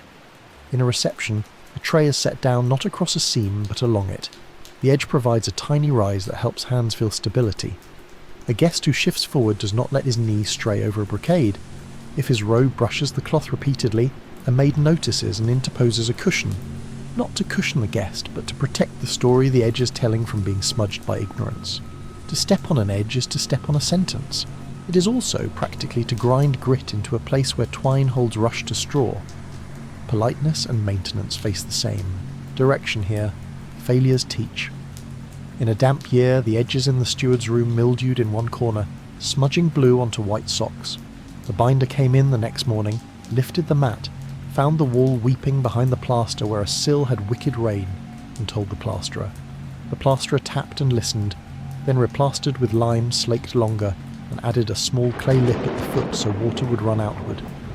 The binder replaced the edge with a smoked cloth that resisted damp a finger's breadth longer than plain. The steward paid with thanks written into his ledger, and with oil for the binder's lamp in winter. Silence returned to the room, which is how people knew the fix had been correct. There is even a politics to edges. A visiting envoy from a rival lord once sat in a room with plain hemp edges, though there were brocades in the cupboard. The steward chose plain for him because brocade would have flattered him into a status claim the lord did not intend to grant. The envoy understood. Men like him read cloth as they read faces. He did not object. He told his master later that he had been received with propriety but not favour, and his master adjusted his own tone accordingly. In this way, narrow strips of cloth prevented a wider strip of trouble. Children in the town learn the rules by play. A mother gives a child a scrap of edge cloth and a straw doll. The child uses the cloth as a belt, a ribbon, a road. He will put the doll to sleep with its head safely inside the cloth rectangle, and will scold an imaginary friend for stepping on the cloth. In the temple school, a monk tells the boys that sitting straight means aligning their knees with the mat seam and keeping their feet clear of the edge. They giggle and try. Calm arrives because bodies in rooms built on measures prefer to be told where to be. What of cost? A plain hemp edge adds a little coin to a mat. A patterned weave adds more. Brocade a lot. A modest household will edge only the first 2 mats closest to the alcove and leave the rest plain. The binder respects thrift that honours the room's grammar rather than vanity that garbles it. When a family drops in fortune, they may bring mats to have brocade replaced with plain. The binder does the work at a reduced fee and says nothing. When fortunes rise, brocade appears and he says nothing then either. He cares most that the stitches lie straight and that rooms speak in a consistent voice. To end a day, the binder lifts a finished mat with the apprentice and slides it into a carrying frame. They will deliver it to a new study whose carpenter is still sweeping shavings from the floor. The carpenter bows to the mat as one bows to a guest. He knows that the room will only be a room once the first edge lies down and tells people how to be in it. The binder places the mat, kneels, smooths the edge with the back of a fingernail, and then, with theatrical unnecessary care that pleases the carpenter, he rises by shifting. Wait so his feet never touch the cloth. They smile at one another's fussiness because fuss is how an unsteady world remains habitable. You leave with the sense that a castle town's calm is not a gift of banners or gates but of arrangements. Water organised into a moat, straw organised into sandals, rush organised into mats whose edges organise conduct. The edge binder's work is as boring as tying knots or dredging silt, and as decisive. A fight avoided because a man instinctively stops his heel before it hits brocade, an insult averted because a steward chose plain, an hour of concentration protected because a study's edges line the eyes and quiet the knees. These are the victories that never get dates in a chronicle. And as you stand in the doorway, hesitant to cross, you hear a small, quiet question rise from the narrow cloth itself. If the authority of a place can be stitched into lines that people do not cross, and if those lines require constant, humble maintenance to keep speaking clearly, what phrase first when attention thins? The cloth, the conduct, or the capacity to recognise a room's voice at all? You return to the workshop in the morning when light falls sideways and makes the rush glimmer faintly, as if dew had crept in during the night and dried itself into memory. The master has already opened the shutters. The apprentice is warming beeswax between his palms to sweeten the thread. Today is not a day for new rooms. Today is for adjustments, deliveries, and the kinds of tasks that prove whether yesterday's pride can tolerate today's facts. Begin with the calendar that governs edges. In this century, the castle town's year is divided by weather and obligations more than by numbers on a page. Second month brings mushiboshi, bug-drying days, when mats are lifted and the room's bones see air. Fifth month's long rains force binders to smoke cloth lightly, so damp does not creep in at the corners. Seventh month brings festivals. The steward wants the audience room's edges refreshed where sleeves will brush as people bow.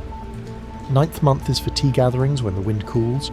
Hearth frames must be edged anew so the summer cover comes off without snag. 12th month tightens all fibres. Thread sings sharper. Hemp goes glassy and cold and must be breathed on to forgive the needle's eye. The binder's ledger mirrors this. A neat column for edging work, a column for rotations, a column for repairs, and a thin scratch where favours sit until rice catches up with promises. The apprentice begins with inspections, small journeys within a few streets that reveal how edges live among people. In the steward's office, he kneels to the left of the threshold and pinches the cloth at a corner where blue rubbed pale. He lifts just enough to see the stitch. The hemp has held. The paleness is polish, not failure. He will not change it yet. polish is a record of competence. In the guardroom he crouches near half-size, mats and notes a frayed mouth where spear shafts have chewed. He chalks a mark and will return with plain hemp replacement. Brocade would be a joke here. In the inner residence he watches a maid carry a tray and sees how she sets it along the seam, so the lip of the tray catches the edge like a shallow curb. He learns more in that glance than from 5 pages of rules. Back at the workshop, the master is stitching a narrow frame for a hearth. Row. The frame is a mat in miniature, edged so that it lies flush with the surrounding cloth in summer and can be lifted in winter without scarring the seam. He rubs a whisper of paste, a rice glue thinned until it is almost a rumour, under the fold where cloth meets rush at the frame's mouth. The paste dries clear and gives the mouth just enough stiffness that a tea scoop set there rests without chatter. He will not attend the gathering where this frame will sit. He will still decide how a guest's wrist feels when it sets down a ladle. Supply moves quietly through the lane. The Goza weaver's daughter arrives with rolled covers, their green softened to straw gold. She and the apprentice talk about this summer's cut. Late heat, shorter stalks, tighter weave. The master pays with a mix of coin and credit against a bolt of edge cloth he will trim for her mother's sleeping room next month. A dyer's boy brings a small gourd of indigo scum, the slick foam skimmed from a vat, which the master's wife will use to polish needle eyes and darken one repair where blue rubbed to a distracting paleness. The dyer accepts and trades 2 lengths of hemp thread waxed and ready. His own thread is fat for rope, not nimble enough for a mat's lip. These trades never stop. They are the blood in a craft that cannot live on coin alone. If you want to learn the discipline that separates a careless room from a correct one, you watch corners. The master teaches his apprentice to fold the edge cloth so that pattern meets pattern without a broken diamond or an amputated crest. He cuts 1 extra finger of cloth, tucks, and stitches with 3 shorter bites at the turn so stress does not tear the fold. Then he performs a test you have not seen before. He runs his thumbnail lightly along the turned edge with his eyes half closed. If the nail catches, the turn is too proud. If the nail skates without thought, the turn is right. He makes the apprentice repeat until the nail forgets what it is feeling, and the hand, not the mind, rejects the proudness. Edges teach knees, he says. Corners teach hands. Deliveries turn the workshop outward. The apprentice hoists a finished mat into a carrier frame with a rope yoke. The master follows to a clerk's study still smelling of cypress. The carpenter is there, planing a sill with long, thin shavings that curl like dry riverweed. The threshold, once proud by half a finger, now sits level, because yesterday the binder chose to compress the core rather than steal warmth from the room. He places the mat, bows, and with 2 fingers smooths the edge where a sleeve will pass. The clerk, a man whose life is ink and courtesy, thanks him with rice promised at harvest, and a sheet of fresh paper printed with the household's crest for use in the workshop. Paper is more than paper here. It is permission to keep that crest edge on hand without appearing to solicit noble trade. Trust is woven as tight as cloth. On the way back, the apprentice stops at the guardhouse to replace 2 frayed half mats. He pulls the old edges, keeping his mouth shut as a spearman jokes that he would prefer brocade under his toes. The apprentice smiles with his eyes. He has been told that the guardroom keeps order by not pretending to be the inner residence. He stitches plain hemp with longer stitches, function over polish, and tucks tails extra hard because mud will lick at these mouths every rain.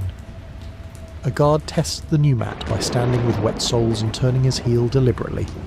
The edge holds, no one applauds. The guard wipes his feet on the threshold and goes back to dice. Etiquette shows itself as repair more often than as grandeur. The steward sends word that a visiting envoy will be received not in the high room but in a secondary chamber. The master reads what that means: respect without invitation to claim. He selects a neat diamond pattern for the edges, not brocade, and instructs the apprentice to orient seams so that no cross lies at the centre line where bows will be exchanged. He will place the senior cushion closest to the alcove, edge joins whispering rank to anyone who can read. He also instructs that the edges be set a hair back from the sill, to reduce grit carried by nervous feet. Political tone can be measured in fingers and cloth. Failure comes to the door in the afternoon, as it always does for people who work honestly. A merchant arrives with a rolled mat from his warehouse office, edges streaked with mildew that wept onto white socks. He is angry in the way men are when embarrassment is fresh. The master does not defend himself. He unrolls the mat, sniffs, and tilts his head toward the apprentice. Wall, he says, and the apprentice understands. Damp wicking from behind, not neglect. The master lifts the mat's mouth and shows a faint scent of sour where plaster touched cloth. He writes a note to the plasterer whose lime pit runs hotter, asks him to come in the morning, and tells the merchant to leave the mat and accept a loan a plain hemp edge piece until the wall is cured. The merchant's shoulders relax by a hand. Reputation is not saved by talk, but by the speed with which a room returns to silence. Tea practice brings a different scrutiny. In a private shoin, a host wants the winter hearth open next week. The binder visits with a frame and checks the cutout. He runs his nail along the lip and finds a splinter that would snag a sleeve when the kettle is lifted. He takes a paring knife from his sash, shaves the splinter to dust, and burnishes the lip with the back of the blade until it gleams dull. He resets the frame and rotates the summer cover mat so the polished portion falls where feet, not sleeves, will pass. Tea is a ceremony of attention. The binder attends by preventing attention from being required. Children's rooms are classrooms of cloth. In a samurai's small back room, boys practice writing on boards. Their knees rock, their toes creep. The edges here are plain, and the stitches doubled where feet worry them. The maid sets cushions just shy of the edge, not touching it, and corrects a boy by tapping the cloth with a whisk when his heel strays. Words stay on lines, she says, and he nods, eyes on the brush, not the border. When he grows and bows in a reception room, his body will stop itself a finger before brocade because a mat taught him when he was 7. By late day, the workshop turns to the quiet mathematics that keep crafts solvent. The master lays out edge bolts and measures what is left after a week of orders. So many arms of plain hemp, so many of diamond, so little brocade for the inner residents. He cuts narrow training strips from offcuts and ties them to a peg near the door where children can reach. Practice edges, the wife calls them. She will give them to mothers who want to teach toddlers to respect lines without scolding. Offcuts beyond use become twists for tying reed hurdles in the moat maintenance shed. There is no waste when a town is honest. The apprentice, confident after correct corners, is allowed to attempt an envoy's room edge on a short side. He stitches too tight at first. The cloth puckers. The master says nothing, only lifts the cloth, breathes on it, and smooths with a thumb while easing the thread back a finger.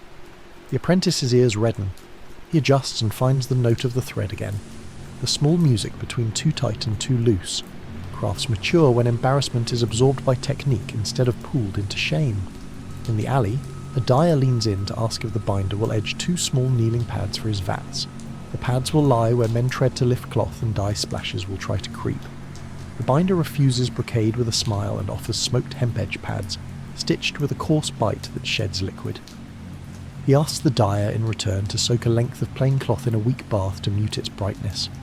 In the inner residence, pale edges under winter light glare against lacquer. The dyer agrees, amused to be told that his art must sometimes be less itself. Interference between crafts is the beginning of harmony. Numbers return, as they always do at dusk. The ledger shows today's entries.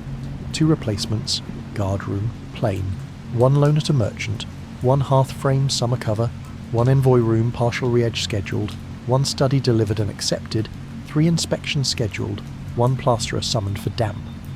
Payments, 1 measure rice promised harvest, 1 coin. Received, 1 paper crest sheet received, 1 gourd indigo scum received, 2 hemp threads given in kind. The master's wife copies the board to paper with neat strokes. She files it among others in a cedar-scented chest. No song will ever quote these lines. Walls and tempers will rely on them anyway. As evening lengthens, a small ceremony repeats. The master runs a cloth over the edge bolts, covers the goza stack with linen, warms the beeswax and presses it into a shallow dish so thread will find it sweet in morning. He hangs 2 needles by their eyes so their points are safe. He checks the hearth frame lip once more with a thumbnail and smiles at his own fuss. He closes the shutters with care so the edge of the shutter meets the post without scraping. Edges respect edges. What does all this add up to, beyond a room that feels right to people who could not explain why? It adds up to a vocabulary of conduct stitched where the eye barely looks. It means an envoy bows with the sense that something invisible has guided him to the exact place to stop. It means a clerk's sleeve, over months, polishes a line that reminds him to set his teacup consistently, and thus to avoid spilling on ledgers. It means children's feet calibrate themselves to borders before anyone has to say no. It means tea scoops do not chatter, sleeves do not snag, sandals are removed before silk, and damp never finds a mouth because paste at the turn was thinned correctly in 5th month and not guessed in 7th. It is a long chain of small mercies that together feel like civilization. You may be tempted to think that edges are only for those who care about refinements. Walk to the moat edge at dusk and watch a guard step off the parapet stair. He touches down on a mat with plain hemp edge and orients his weight along the seam as he sets his spear in a bracket. He saves the gozer and saves his ankles by habit. In a warehouse, a porter scuffs grit from his soles on a threshold because the edge a finger beyond that tells him without words not to bring the road into the room. In the temple, a boy kneels and his knees land true because the edge trained him to be present before he learned to read. Edges do not divide rich from poor. They divide haste from care. Light thins. A last knock brings the plasterer.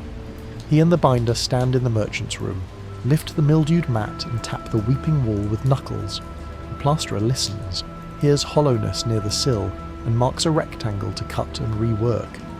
He promises lime slaked longer, a lip to turn water outward, and a day when air will pass through before cloth returns. The binder nods and says he will edge the loaner himself tonight so the merchant can open his desk in the morning. Trades meet at the seam between wall and floor. Both prefer to be thanked with silence rather than words. Back in the workshop, the apprentice ties a training strip of edge cloth to the peg by the door.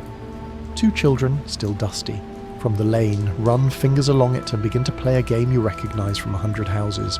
Hop to the line, stop before it, turn without touching, bow to the cloth, then run away laughing. The master watches, expression unreadable. He has spent decades persuading fabric to say enough so that people grow gentle around it. The game is proof that the cloth speaks in a voice even the impatient can hear. And as shutters close and beeswax cools, a question that is not urgent but is necessary insists on remaining, stitched as lightly as a hair under a fold. If the town's courtesy, concentration and calm depend on edges that are chosen, placed and maintained by hands, most will never name.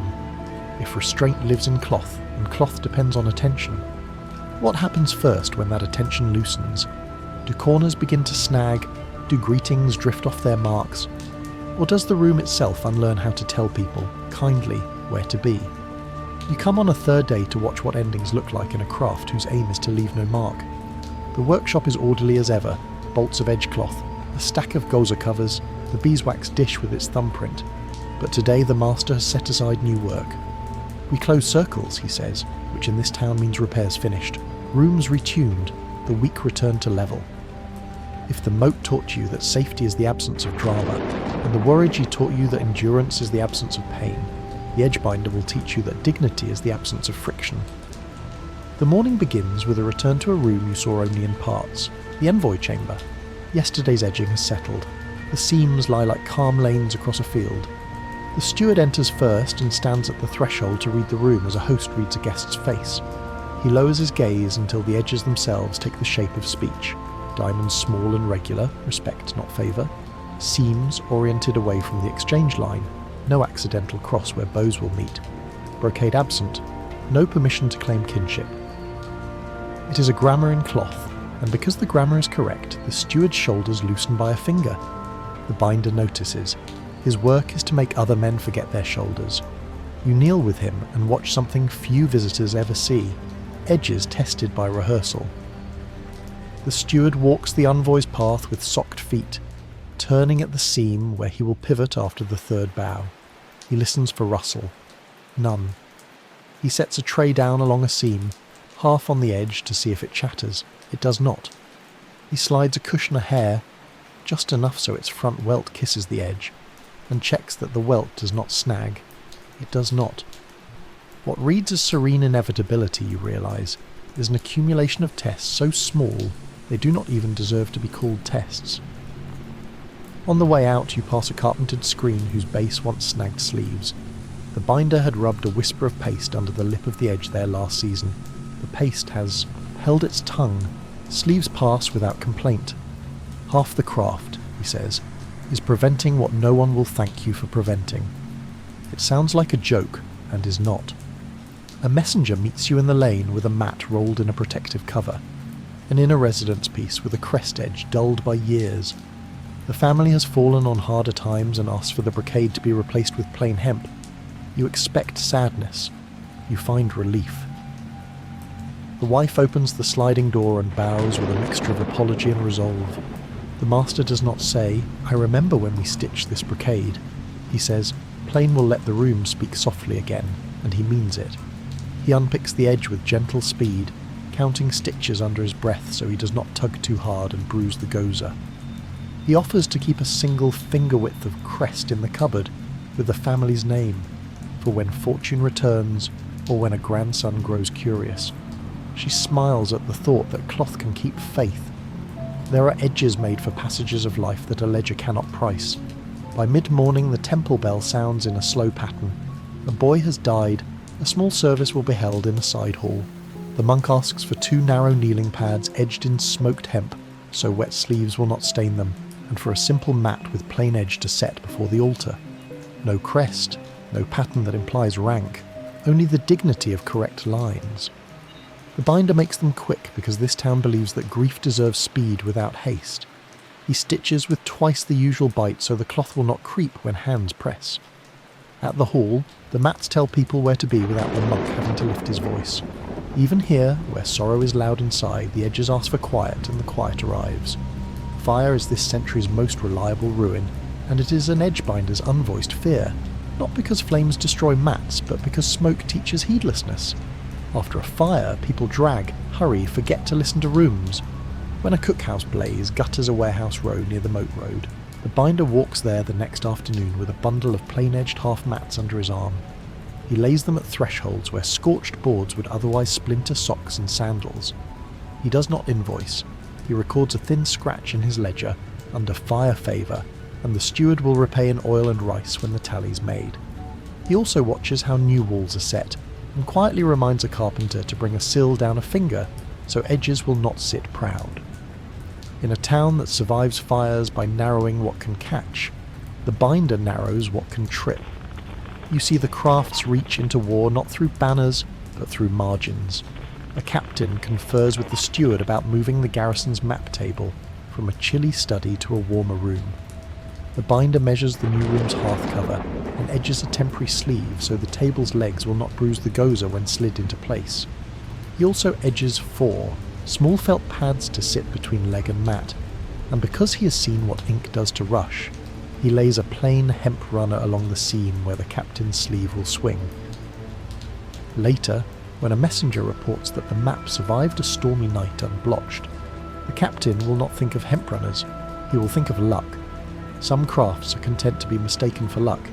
If you want to know how order endures when fortunes change, follow the binder to a merchant's house where weddings are being discussed in the same room where debts were tallied last winter. The family cannot afford brocade but wants the room to feel new. The binder suggests rotating mats so that the edges with the most polish sit under the senior guest's cushions, polish reads care, and re-edging 2 mouths at the entrance so first and last impressions are clean. He also brings from his chest a narrow bolt of patterned edge cloth too short for a full room, and proposes to bind only the alcove mat in it. The pattern is subtle, the gesture clear. Honour the alcove, keep the rest plain. The family accepts because even thrift can be ceremonial when cloth knows where to speak. Midday brings a visit to the tea teacher's hut, barely 2 rooms. The hearth is open for winter practice. The binder checks the frame he edged yesterday and listens to the floor as a host rehearses steps. 2, pause, pivot, sleeve brushes. The tea scoop set at the mouth of the frame gives a near-silent click. He notices a faint rasp at one corner, kneels, feels for a proud thread end, snips it, and rubs with beeswax. The teacher bows as if he had repaired a poem. When silence is the point, she says. Even one fiber's noise is a kind of rudeness. He nods as if she were talking about lime and sill lips. They speak different vocabularies. They practice the same grammar. In the afternoon, the apprentice faces the kind of failure that makes or breaks a craftsperson.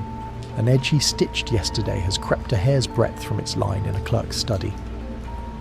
The clerk noticed because his teacup landed differently. The master does not scold. He takes the apprentice with him, lifts the edge, shows the thread's path, and points to where the stitch ran slightly across the gauzer's warp instead of through it. Warp forgives little, he says. He restitches 6 bites, sets the cloth with a mallet-like touch, and asks the clerk to slide his cup again. The soft clink returns to its old tone. That is the apology. The words are only courtesy afterward.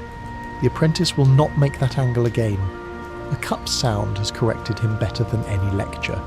Late in the day, the binder receives something rare, a request to edge a mat with a crest he does not keep. The envoy who came in the morning is not a rival to be slighted, but an ally to be honoured in a small dinner. The steward has secured permission to borrow the ally's crest for a single alcove mat. The binder opens his chest and lays, out bolts with reverence. He chooses a pattern whose repeat will allow the crest to land whole at the corners. To cut a crest is to cut a name. He locks the workshop, warms beeswax, mutes his apprentice's chatter with a look that is not unkind, and stitches with a rhythm that sounds like sentences being read aloud. When the mat is delivered, the steward checks the corners and smiles from deep inside his rank. In the evening, a cup will be set down on that mat and an alliance will feel more at home than it would have felt on plain cloth. If anyone toasts the good order of the room, they are toasting this stitching. You spend a last hour in places where edges rarely get named. In a schoolroom, a monk leads boys through calligraphy. Their knees align with seams, their toes stop before edges, and the room quiets faster than a scolded lane. In a warehouse, a porter scuffs grit from his soles on the threshold, because the edge inside tells him without words that the road must stay outside. In the guardhouse, a man with wet feet turns his heel on plain hemp and does not tear a mouth because stitches were doubled. No one says tatami aloud. They say good room, clean step, easy breath. The cloth's praise is translated into air and posture. At dusk, the binder returns to the merchant who borrowed a plain-edged loner, while his mildewed mat awaits the plasterer's cure. He kneels, lifts the loner, resets a cushion by a seam, and checks the sill lip the plasterer formed, a thin clay edge that sheds water outward. Tomorrow, he says, you return your own mat with a smoked edge at that corner. The merchant bows with a gratitude he does not overspeak. He had feared scolding. He received a room that will not embarrass him when he pours tea. In this town, craft is sometimes the art of sparing people the need to apologise. Evening in the workshop is a ceremony of closure. Needles wiped and hung, edge bolts wrapped and tied, the beeswax dish pressed flat, offcuts sorted into training and moat shed, the ledger copied to paper, today's thin scratches, a fire favour, the funeral pads, the crest loan, written in a hand that will look like any other hand a year from now. The master slides the paper into the cedar chest and rests his palm on the lid as if feeling whether the week's weight sits even. You think you have learned all a craft like this can say until the master does something that turns instruction into inheritance. He takes from the cupboard a narrow roll of old edge, faded indigo, a pattern no longer woven, and hands it to the apprentice. For your house when you marry, he says, only for an alcove. Only when the room is already correct, the apprentice accepts without speech, as one accepts a tool and a rule at the same time. Cloth can carry lineage without ceremony. A line of stitches can take the place of a genealogy when towns prefer accuracy to display. What, then, is the climax of edge binding? Not the moment a guest gasps at brocade, not a lord's praise. It is the afternoon when a cup finds exactly the same sound it found last year, the hour when a sleeve glides and does not snag, the morning when a servant, without being told, places a cushion a finger shy of the edge and thereby saves his master from stepping on a sentence. The victory is that nothing needs saying. You leave the workshop with the same hesitation you had on the first day, reluctant to cross a line you now know how to respect, and a thought follows you like a seam underfoot. If a community's courtesy and concentration can be sewn into strips of cloth that must be renewed by steady hands, if calm is not a mood but a maintained arrangement, how would you, in your own rooms and roads, tell when the edges are loosening, and who will notice first when the seams no longer guide? Beside low braziers, shafts are warmed and trued, feathers set, repairs outrun boasts, and hunts resume quietly, arrows flying straighter than yesterday's stories. You step into a room that smells of heat and feathers. It is not a smithy exactly, though iron glows at one end. It is not a tailor's room, though threads cross tight at another. It is the space between them, where war becomes workable. The Fletcher's shop, joined to the small forge of a man whose pride is not in making new heads to hang on a wall, but in returning bent ones to true. In a 15th century castle town where lords measure seasons by levies, and patrols rather than harvest alone, arrows are the breath of an army. Bows speak only if arrows answer, and arrows answer only if many quiet hands say yes in straw, iron, feather and glue. Begin with the shafts. They lie in a low rack like reeds taken from a disciplined marsh, each rod a length of green-gold bamboo season, cured into something that looks inevitable. Bamboo for arrows is chosen young, cut in winter when sap rests, dried under eaves for months, then kept again, because time is a tool here. The fletcher's apprentice runs his fingers along a culm and feels for nodes raised like knuckles. He warms the shaft gently over a basket of charcoal and sets it against a straightening board studded with pegs. Heat loosens bamboo's memory. Pressure persuades it to a truer line. A polished bone, smooth as riverstone, serves as a burnisher to flatten tiny rises. The apprentice's palms learn to sense a bend smaller than the width of a hair. His eye learns to ignore the knot in the wall and read only the line. You would call this tedium if you were not watching flight being made. Next comes weight and temper. An arrow too soft whips and sings out of the bow, too stiff, and it kicks its own knock. The fletcher measures spine without words like that. He rests the shaft across two pegs a hand apart, hangs a known weight from the middle, a stone wrapped in cloth with a hole bored through, and reads deflection against a mark on the bench. His marks are not numbers, but scratches he can feel in the dark. He sorts shafts into 3 sets, light for short bows and narrow heads, medium for most service, heavy for broad heads, or winter air that stiffens everything. He writes nothing down. He binds each set with a twist of coloured thread that says enough for any day. Feathers hide in bundles on high shelf. Prestige houses send hawk feathers when they can. Regular shops like this one work with goose and duck, clean in water, scraped and dried until the quill yields. The apprentice splits each quill with a knife that has a smile curve in its edge. He strips pith with a thumbnail and makes 3 long veins from each feather. Left wing to left spin, right wing to right spin. The old rule gets taught with a joke about foolish birds that flew backwards when men laced their vanes wrong. The vanes are set aside to temper, which means in this room that they rest a night under a board with a little weight so they learn straightness before being asked to give it to someone else. Glue is a small religion. In a bowl near the brazier sits nikawa, hide glue, soaked and warmed until it threads between chopsticks. Fish glue, isinglass, waits in another jar for jobs that need clarity and forgiveness, like horn knocks or fine bindings. A pot of pine pitch softens at the forge's edge, strung with thin threads of resin like sugar pulled from a candy maker's hook. Each glue has its hour, hide to bond feather to shaft, fish to set horn without clouding, pitch to hold iron where heat and shock will live.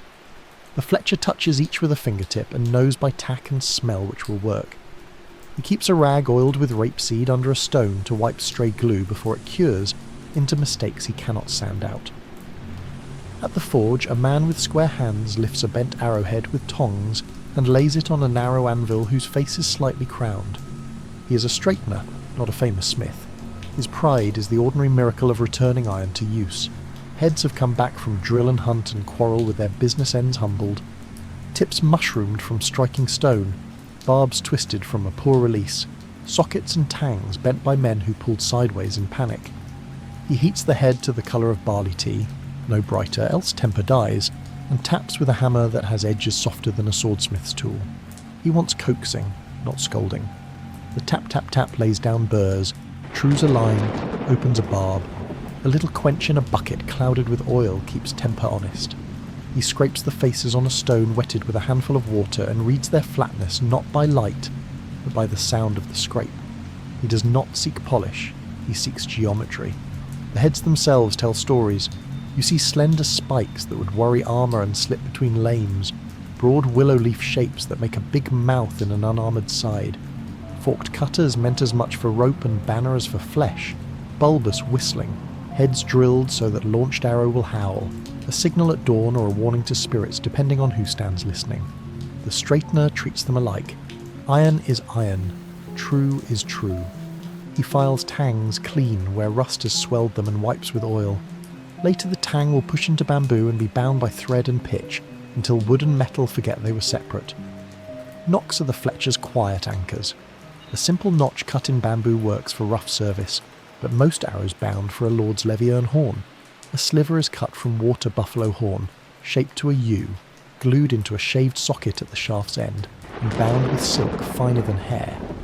When the glue sets, the fletcher files the knock's mouth to a V that knows the string as a good road knows a cart's wheel. Too tight and the arrow clings and kicks. Too loose and it chatters at the release.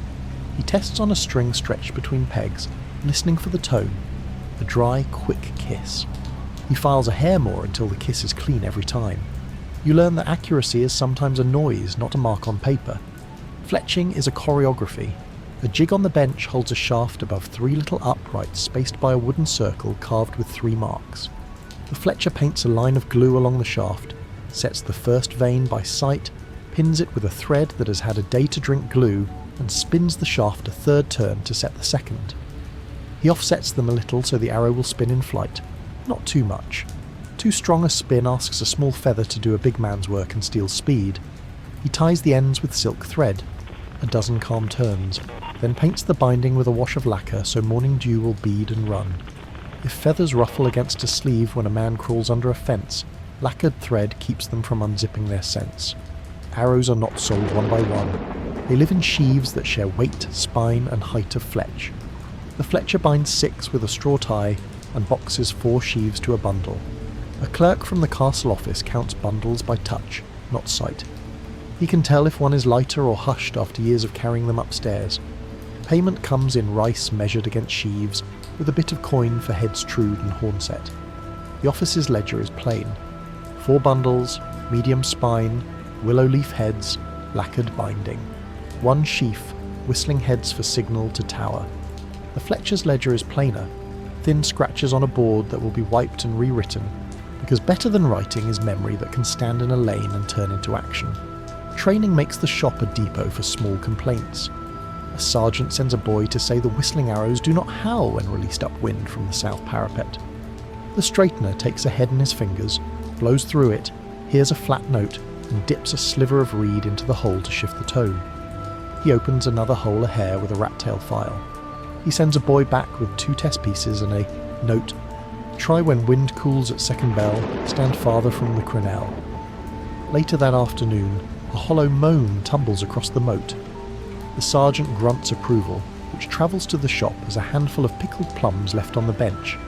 This is praise as the town likes it. Edible, unsaid. Hunting leans on these benches too.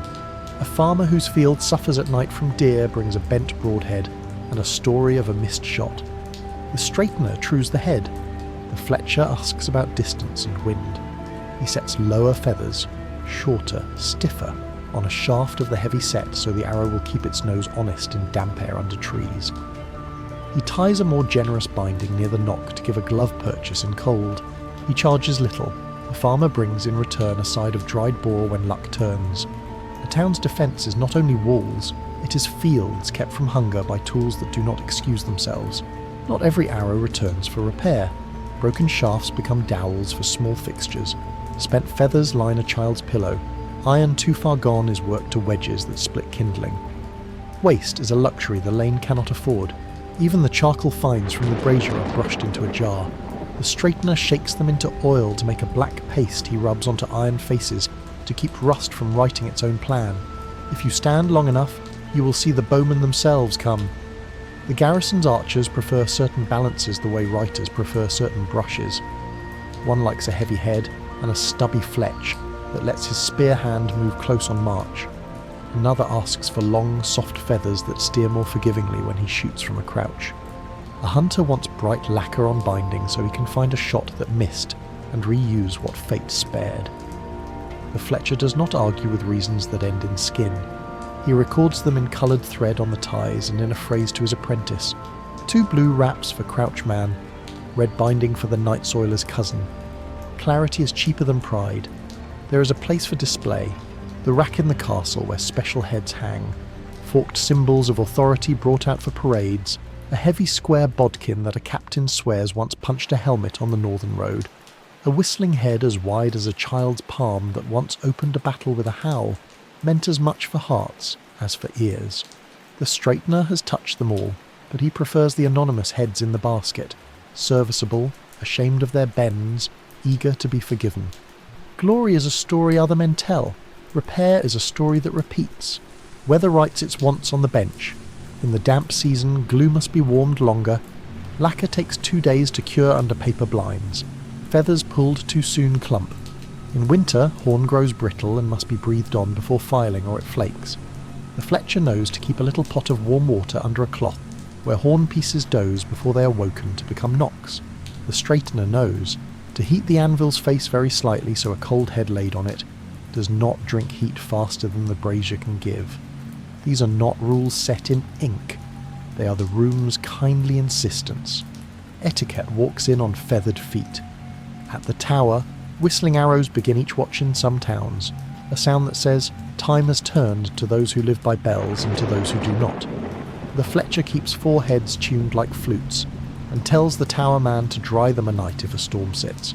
Water in the holes will blunt the howl and make the signal feel like a sigh.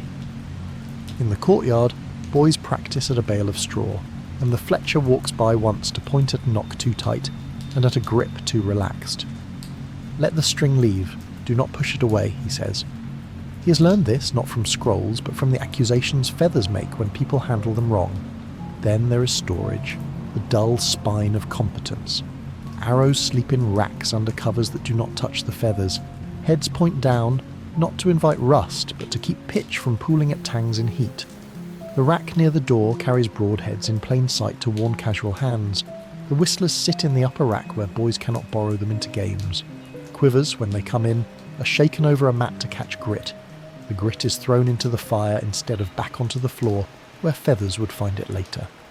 A room that keeps its own hygiene saves an hour a week in mysterious failures. Payment is as hybrid as the craft.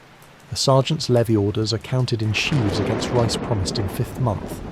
A hunter pays in meat or in a morning when he stands by the river teaching the Fletcher's boy to read Wind on Water.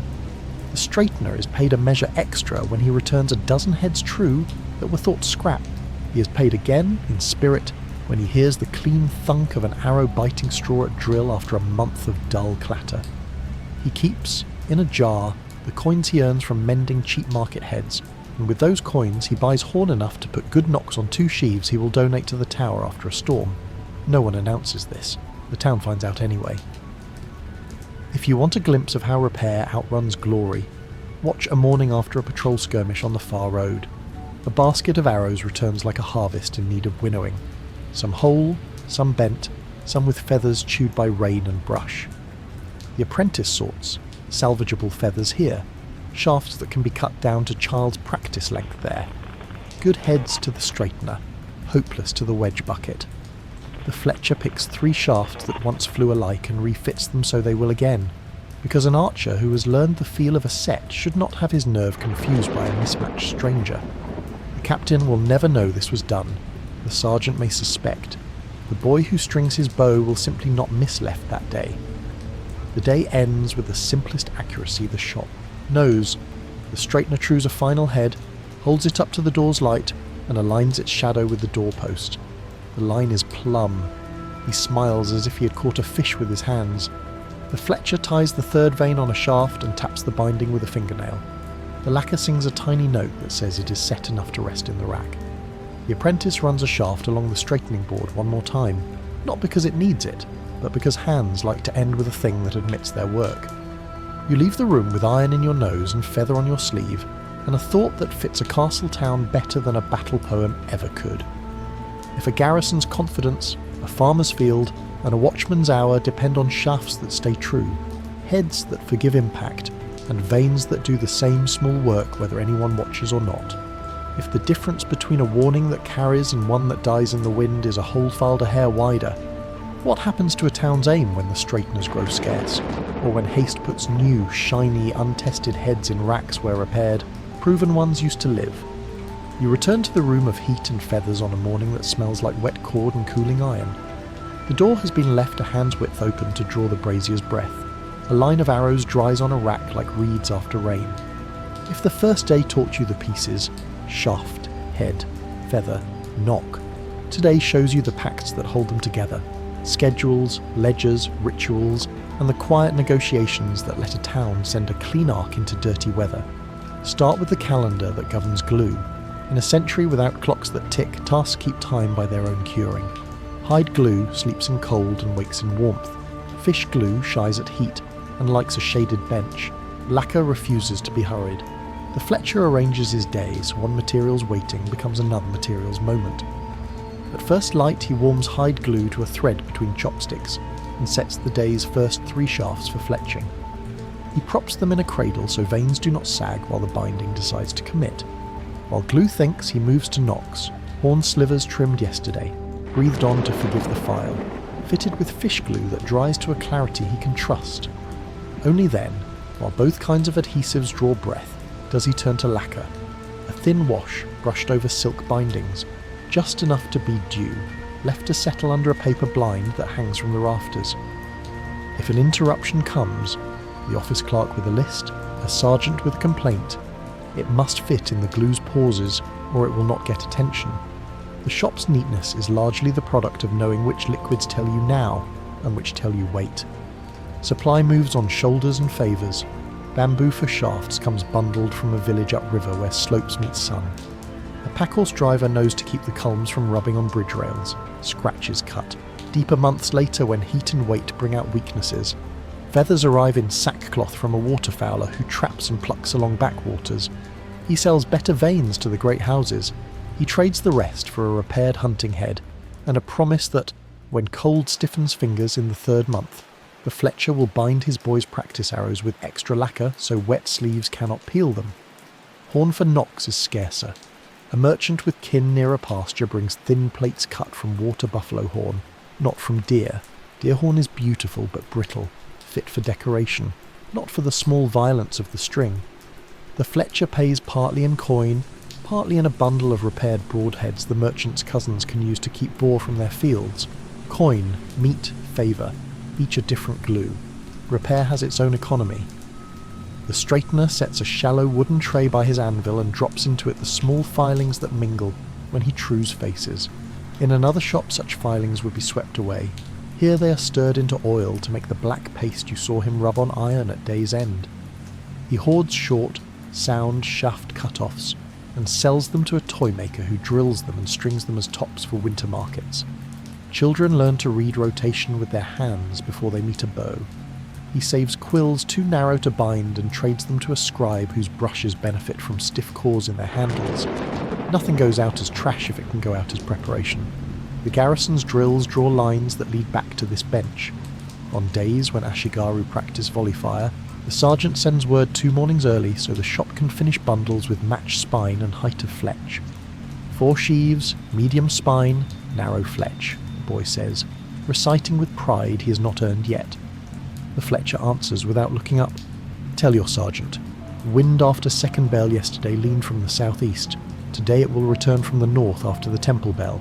If you shoot from the south parapet, ask for a whisker more feather. The boy blinks, repeats the message, and runs. In a town that prizes quiet competence, the weather report is a kind of currency. Complaints arrive like weather too. Predictable, useful if read correctly. A bowman swears his arrows fly left from the tower. The Fletcher does not argue. He asks who strung the bow. I did, the man says, offended. The Fletcher smiles with his eyes and asks to see the string. The loop shows a twist more than custom. He loosens the twist, checks brace height against a mark on the man's forearm, and asks for a shot into the straw bale in the yard. The arrow lands true. The bowman looks both relieved and annoyed. Spine and string are cousins, the Fletcher says, only partly to tease. He sends the man away with 2 extra silk bindings for his knocks, and a gourd of toil to keep the string honest between rains. Inside the shop's door a board lists tasks by marks instead. Of words, a long slash for fletching, a short slash for knocks, a dot for lacquer, a notch for heads returned true. The apprentice adds and erases as hours turn. He learns to sequence work so the straightener's heat rhythms and the Fletcher's glue rhythms do not trip. He also learns that some jobs deserve to jump the line. A farmer appears at mid-morning with a head crushed sideways like a relic of anger. His goats have been raided by a dog and he needs the broadhead tonight. The straightener takes it first, warms, taps, trues, files, and hammers a new edge that will bite without sticking. He takes no extra coin. He takes in winter a pail of fermented bean mash the farmer's wife makes. He smiles that the mash spread on rice tastes like a reassurance from a cold month. Currency, again, with a flavour. If you measure quality by how it survives mishandling, you will see why the shop's pride hides in dull places. The apprentice mixes a small batch of rice paste, thins it, and paints it under the feather binding before silk goes down. Belt and suspenders, the Fletcher calls it, in a phrase too old to be funny. The extra paste adds a negligible weight, but holds the feather's foot in place when a sleeve pulls hard during crawl. He then ties the binding with a pattern that leaves the knot under the veins lee, not exposed to brush. The knot is started with 2 wraps backward, then 4 forward. If you ask why, he says, because we learned the other way makes a snag. Many rules have stories shaped like scars, even arguments are technical. A hunter prefers a heavier head to punch through boar shield. The Fletcher counters that his bow's draw and the cold air will rob him of speed.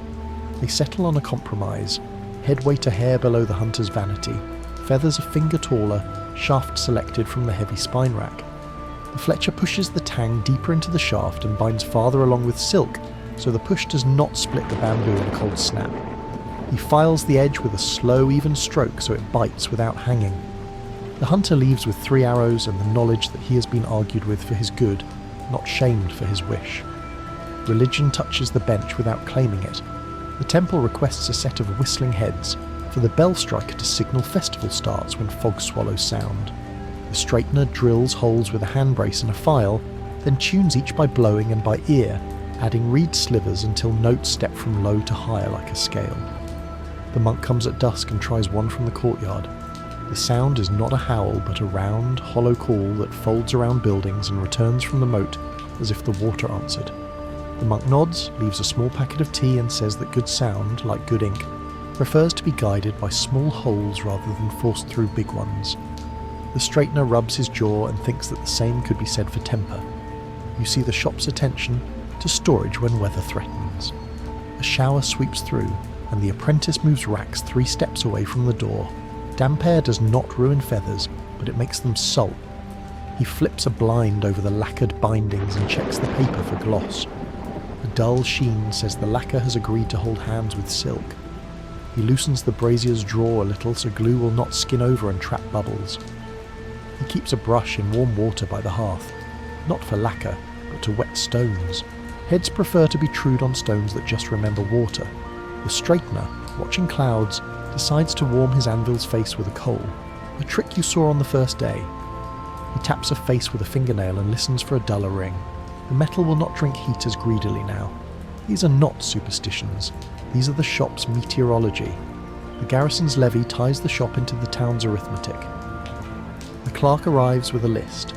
For next week's readiness, 6 bundles medium spine with willow leaf heads, 2 bundles heavy spine with bodkins, 1 sheaf whistlers, 20 heads to be straightened from tower basket. He sets down his board and 2 small bags, 1 coin, 1 rice tokens. The Fletcher glances at the rice tokens, counts by weight, and nods. The straightener asks whether the tower basket includes the thick heads that bend at the socket. They do, the clerk says, resigned. The captain's cousin likes them. The straightener says nothing unkind. He knows he will true them to serviceable, and that the cousin will continue to like them because they look like authority. He sets them aside to handle with patience so resentment does not enter the metal with his hammer. Training loops back to civility. A band of boys appears at the door with practice shafts, shortened, feathered with clumsy care. The apprentice shows them the jig and lets them set 1 vein each on a scrap shaft. He corrects how they hold the knife. Pull toward your knee, do not push toward your palm. He ties each binding with 2 forward, 1 back, a simplified knot that will not unravel under the insults a child invents. He sends them away with a single sheet the temple scribe printed, a little picture showing the direction of a proper vein and the angle of a decent release. He has no illusions that paper will stop mischief. He knows it will turn 2 mischiefs into 1 lesson. If you want to see how a craft decides when to say, good enough, watch the Fletcher set spine. He rests 3 shafts on the pegs, hangs the stone, and sees 1 dip a hair more than the other 2. He could shave its underbelly, he could steam it, he could relegate it to a hunter's batch. He does none of these. He moves it into a sheaf of similar souls because a sheaf should fly like a family, not like cousins who fight. Perfection wastes time that the town needs for adequacy. The art is to know where adequacy ends and trouble begins. He teaches the apprentice to feel this line, with fingers, not pride. There is the matter of signals too, how arrows talk to people who cannot see the sender. The whistlers go to the tower, the heavy-headed thumpers go to the gate sergeant, who uses them to knock a warning on the road surface where patrols should not press at night. A chaser head, a smooth cone without blade, sits by the door for the constable. One shot at a fleeing drunk's backside persuades better than a sword. These small deceits of war and order grow in the same soil. A belief that harm should be measured and reversible when it can be. Afternoon settles into a rhythm of returns. A hunter brings back 2 broken shafts and a smile. He got his boar. The straightener keeps the heads, promises to reset them, and asks whether the animal turned at the shot. The hunter nods. The fletcher makes a note to add a whisker, more feather next time, to force a cleaner arrow path in the wake of a quick step. The guard appears with a quiver whose lining smells of mildew. The fletcher pulls the arrows, wipes them, and tells the guard to leave the quiver by a brazier tonight with a stick propping its mouth open. The guard grumbles about his wife's laundry line being near the brazier. The fletcher lends him a spare quiver and says nothing about household geometry. Solutions are kinder than lectures. On your second day you also see the meaning of failure when it is owned. A bundle returns from the office with a small charcoal mark on its tie. One arrow wobbled. The fletcher unties with a neutral face, spins each shaft on his palm, finds the one with a feather whose quill sat a shade proud and files the quill foot flatter. He reties the sheaf, sends it back with a pickled plum in the bundle, as an apology the office will understand and eat, and writes a single narrow line on his board that is both a record and penance. The apprentice watches and learns that mistakes are not curses. They are correctives that must be metabolized into habit before sunset. As the light slants, a messenger arrives breathless. The steward wants 4 whistling arrows for a night signal at second bell. The bridge watch heard something in the reeds. The straightener chooses heads already tuned, runs a reed sliver through the holes to clear damp, warms them briefly, and sets them by the brazier so the air inside will not condense. The fletcher pulls 4 medium-spine shafts, binds veins you saw set in the morning, checks knocks for clean kiss on the string, and wraps each arrow in a twist of paper tied with a silk thread so rain will not blunt the first howl. The messenger runs. The shop returns to breath. If the night passes without the signal, no one will thank the glue for having cured at the right hour. Before the brazier's coals are banked, the straightener lifts a head with a split socket, iron cracked from a hard, cold impact. He does not throw it out. He sleeves it. From a jar he takes a thin iron ferrule he forged from scrap and kept for days, like this. He heats the head, drives the ferrule over the split socket with a soft hammer, quenches and files. The sleeve costs weight. The fletcher will set it on a heavy spine shaft and cut the feather a finger shorter. The arrow will fly like a man on a cold morning, stiff at first, then earnest. Saved iron is saved time for a town that cannot afford to prefer new to proven. You stand at the door as the paper blind takes the lacquer's last shine and think about how this room refuses spectacle. Nothing handsome leaves it. No sword with a grain that looks like rain. No helmet with antlers. No silk whose dye traps a pond sky. Yet a great deal of the town's confidence depends on what goes out under a plain paper tie. Shafts that do not mutiny. Heads that forgive being asked twice. Feathers that keep a promise when wet. Tomorrow a whistling arrow may not need to howl. Tomorrow a farmer may sleep because a broadhead true today finds a dog on the first shot. Tomorrow a sergeant may not swear because a knock filed in this light decided to let go when it should. And as the brazier dimples down and the apprentice hangs the glue pot from a peg so mice do not learn to love it, a question climbs your sleeve like feather down after work. If the accuracy of a place rests on materials cured to their hour, on repairs accepted instead of showy replacements, and on small repeatable agreements between tools and weather, what phrase first when hurrying becomes a habit? The aim in the field, the trust in the shop, or the willingness to let slow glues and honest heat dictate the pace? On the third morning the shop is already warm, and the light taking the doorway travels in a straight column like a shaft finding its mark. Today the work tilts toward closure, finishing bundles, returning repairs, tuning what must announce itself at night and what must remain invisible at noon. If the first day showed you the pieces and the second day their packs, the third day teaches you what completion looks like in a craft that prefers to vanish behind results. The apprentice begins where the eye almost never looks, with knock lips. He rubs a sliver of horn between his palms to wake warmth, then sets it in a notch of the little bench vise. The file he uses is not aggressive, it whispers. He opens the V so it meets an imaginary string the way water meets stone, yielding and guiding at once. Every few strokes he pulls a string from the peg and seats the knock. You listen for the kiss you were taught to notice. Not sticky, not chattering. He adds a breath more with the file and the sound settles. That moderation is the shop's religion in miniature. Across the room the straightener faces a basket the tower sent down at dawn. A tangle of heads as eloquent as any chronicle, if you can read iron. Some are bent at the socket, cold impacts on hard corners. Some are mushroomed at the point where stone answered anger. One has a barb twisted closed, a sign of a sideways pull, in panic when a shaft went short and a hand tried to yank it free. He does not judge the hands. He warms the heads to barley tea colour, trues faces with a light hammer whose edges are rounded so it persuades instead of scolding, and cools each in a bucket that carries an old film of oil. Where sockets are split, he sleeves them with ferrules he forged from scrap nights ago, squirreled away against a morning like this. A shop that repairs for a living cannot wait to invent fixes when the basket arrives. The Fletcher moves in the pauses glue creates. He binds the third vein of a set you watched born yesterday and paints the silk with a thin wash of lacquer.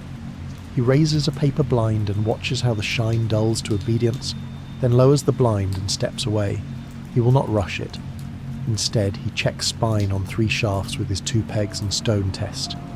One falls a hair beyond its brothers. He does not shave it. He does not bully it into the wrong family. He moves it into a sheaf where that bend will belong.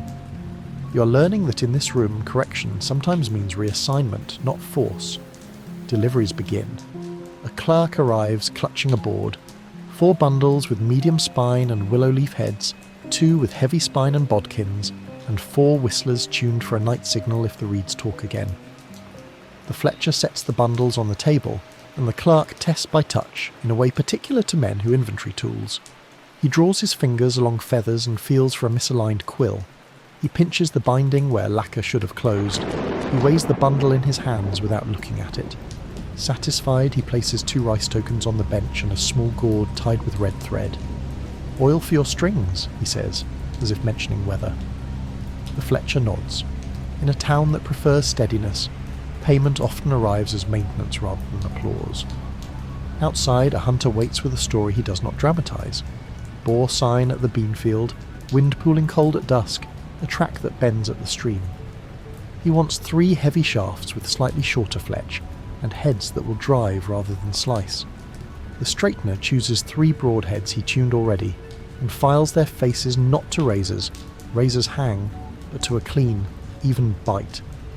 The Fletcher seats the tangs deep, binds long with silk and smears a whisper of pitch where silk meets horn at the knock, a little belt to hold against a wet grip. The hunter pays with coin and a promise of lard when winter tightens. Promises count here, they taste like soup later. The shop folds itself round a drill that will happen 2 days hence. The sergeant sent word at first bell. Volley fire on the south parapet, practice in a crosswind. The Fletcher prepares 4 bundles marked by a thin blue silk on their ties, his code for wind-minded.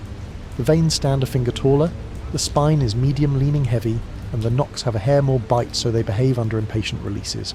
He sets, aside 2 whistlers because the sergeant likes to start with a moan across the water. Not every garrison does this, but men inherit habits the way shops inherit jigs. Mid-morning, the straightener handles an old argument gently. A captain's cousin prefers thick square heads, the kind that look like authority and bend at the socket every time a board says no. The basket shows 3 of them, splayed. He warms them, sleeves sockets with ferrules, trues faces, and rubs the iron with his black paste so rust will not write its plan overnight. He knows the cousin's preference will outlast instruction. In a culture that values correction by results, Sometimes your result is simply that a bad habit fails less harmfully than it did last month. Children arrive in twos with practice shafts tucked in their sashes. The apprentice lets them set one vein apiece and teaches the simplest knot, 2 forward, 1 back, because elegance is wasted on hands that will drag those arrows through brush before lunch. He gives each a tiny square of paper the temple scribe printed showing a string, a knock, and a hand. The children turn the paper upside down and right side up and then run. The shop allows a minute for their noise. A town that wants quiet later must forgive noise now. A farmer from the outer fields brings 2 arrows that went left. The fletcher listens without correcting the man's words. He spins each shaft on his palm, sees a barely proud quill foot under one vein, and files it flat. He checks knock kiss, loosens one by a hair, and then, because it is the season for damp sleeves, he rubs a smear of oil on the silk binding so dew will bead. He charges nothing, takes a small bag of barley in exchange, and wishes the man fox instead of dog. Not because fox is kinder to poultry, fox is not, but because fox is lighter to carry out of a field in the dark. The straightener puts away the hammer and takes up a file for a different task, tuning whistlers. He blows through each head. The room fills with breath shaped by metal. One sounds flat. He slides a reed chip into the hole, tests, files the edge of the hole a shade, and finds the note that folds around stone and comes back from water. He marks that head with a dot so the tower man knows it is the second of 4 for a scale if fog forces intervals. The monk who asked for these last month liked the idea that notes should climb in a useful order. So does the straightener, though he would never say it like that. At noon, the fletcher eats rice and pickles on a stool and watches the lacquer through the paper blind. He does not pull it early. He has learned that lacquer keeps its own clock. He puts down his chopsticks, checks the sheen, and returns to knocks. This is the shop's choreography. Glue says, wait, iron says, now, lacquer says, soon, string says, test, and the human plan lives in the gaps. The afternoon brings the small scene that shows you what resolution means in this craft. A basket arrives from the gate with a charcoal tick on the rope. 1 arrow in a sheaf wobbled. The fletcher opens without frown, spins each, and finds the offender, the feather binding that lifted a whisper where silk met quill. He ties it down with a single new turn, breath warms the lacquer dish, and touches the spot with a brush that knows how to be stingy. He reties the sheaf, and puts a pickled plum under the rope before he hands it back. A gesture, edible, proportional. The gate sergeant will see the plum, grunt, and eat it. That is an apology that keeps men friends. A constable steps in and asks for 3 chasers, smooth, blunted heads. He uses them for drunks who bolt and need discouraging without injury that breeds court. The straightener has 3 ready. The fletcher binds them on heavy spine shafts so they carry their mind into air without wobble. The constable pays with coin, and a rumour about rough men near a ferry. Rumours function here the way weather signs do. Not proof, but a caution that changes how one sets a tie. You return with the apprentice to the tower because you want to hear how sound becomes part of order. The tower man fits a whistler and looses up wind at the empty sky. The arrow's call steps from low to a higher hollow note and fades into the moat. The tower man nods. He will not need it tonight if fortune sits tight. But readiness has its own music, and the town hears that rehearsal like a broom swept once across an empty floor. Back in the shop, you watch the fletcher prepare what you will not see used. 2 wrapped night pairs tied with blue silk, whistlers and medium spines, oil rubbed into bindings, paper sleeves that shed first drops, knocks tested by sound rather than sight. They go on a peg by the door. The door's hinge is smooth because someone oiled it last month. 1,000 small things keep their agreements in this inch of town. Late afternoon gathers the week's arithmetic. The fletcher's board shows marks, long slashes for fletching finished, short for knocks, dots for lacquer, notches for heads trued. He wipes the board with a damp cloth and copies the totals to a narrow strip of paper with a brush he keeps in a bamboo tube. 4 bundles, M plus W, 2 bundles, H plus B, 1 sheaf whistlers, 23 heads trued, 6 sockets sleeved, 3 chasers, 3 hunters heavy. He does not keep the paper for art. He pins it to a string in a cedar-smelling chest so that, when questions come in a thin month, he can answer with more than memory. The straightener cleans tools in a ritual that looks like fuss and is really future-proofing. He scrapes filings into the jar for paste, wipes the anvil face with the oiled rag, banks the brazier so the iron does not drink cold too quickly and sweat, lays the hammer on its side so the handle does not warp in quiet heat, and moves the bucket so children cannot stumble into it should they burst in early tomorrow. He does not call any of this safety. He calls it ending the day true. Toward evening the hunter returns, unexpected and pleased. He took a bore at the stream where the wind pooled. He lays down 2 slivers of fat in paper and a story. The arrow went in where ribs say no if you've not argued with them in advance. He praises the short fletch he doubted. The straightener shrugs, hides pride where it will not ruin his hand tomorrow, and gives the hunter a sleeve-ferruled head as a spare. The hunter understands the gift and its meaning. Repairs that make allies of materials and men are more dependable than new that flatters. The last call comes from the steward's boy with a request the shop treats like a bell. Second bell tonight, he says, if the reed rustle returns. The Fletcher lifts the 2 night pairs from the peg and adds a third for luck, not the kind you pray for, the kind you make. With a horn knock he filed himself today. He sends them in a cloth, bids the boy avoid puddles, and returns to his bench as if nothing elevated has happened. A craft that craves attention would have announced it. This craft prefers to arrive before the need does. Now, if there is a climax, it is modest and audible. The town's lamps kindle, the temple bell hits its round note, and then the tower sends a single whistler over the moat. It is not alarm, only the testing of readiness, a thin, hollow tone that arcs and fades. People who live by gates let it pass like weather. People who live by ink note the hour. People who live by tools listen for quality. Down in the shop, the straightener looks up from banking the brazier, because he recognises his own filed edge in the voice of the air. The Fletcher rests a hand on a bundle and hears approval in the way the sound returns from water. You were waiting for spectacle. You received confirmation. The shop closes with a ceremony as plain as glue cooling. Feathers covered, lacquer blind lifted a finger to check obedience. Horn chips boxed away from mice, string oiled and hung, the paper chest shut. The apprentice, who has watched more than he has done today, wipes the bench slower than necessary, then places the filing jar where the straightener likes it. He's learning the part of work nobody teaches, the small, wordless move that keeps another hand from reaching twice tomorrow. You leave with iron on your fingers and a feather clinging to your cuff, and you understand why the town can afford to be calm, because men in a room like this have arranged for calm to have tools. Arrows will fly in drills without wasting tempers. A hunter will feed a family. A tower will announce the hour without shouting.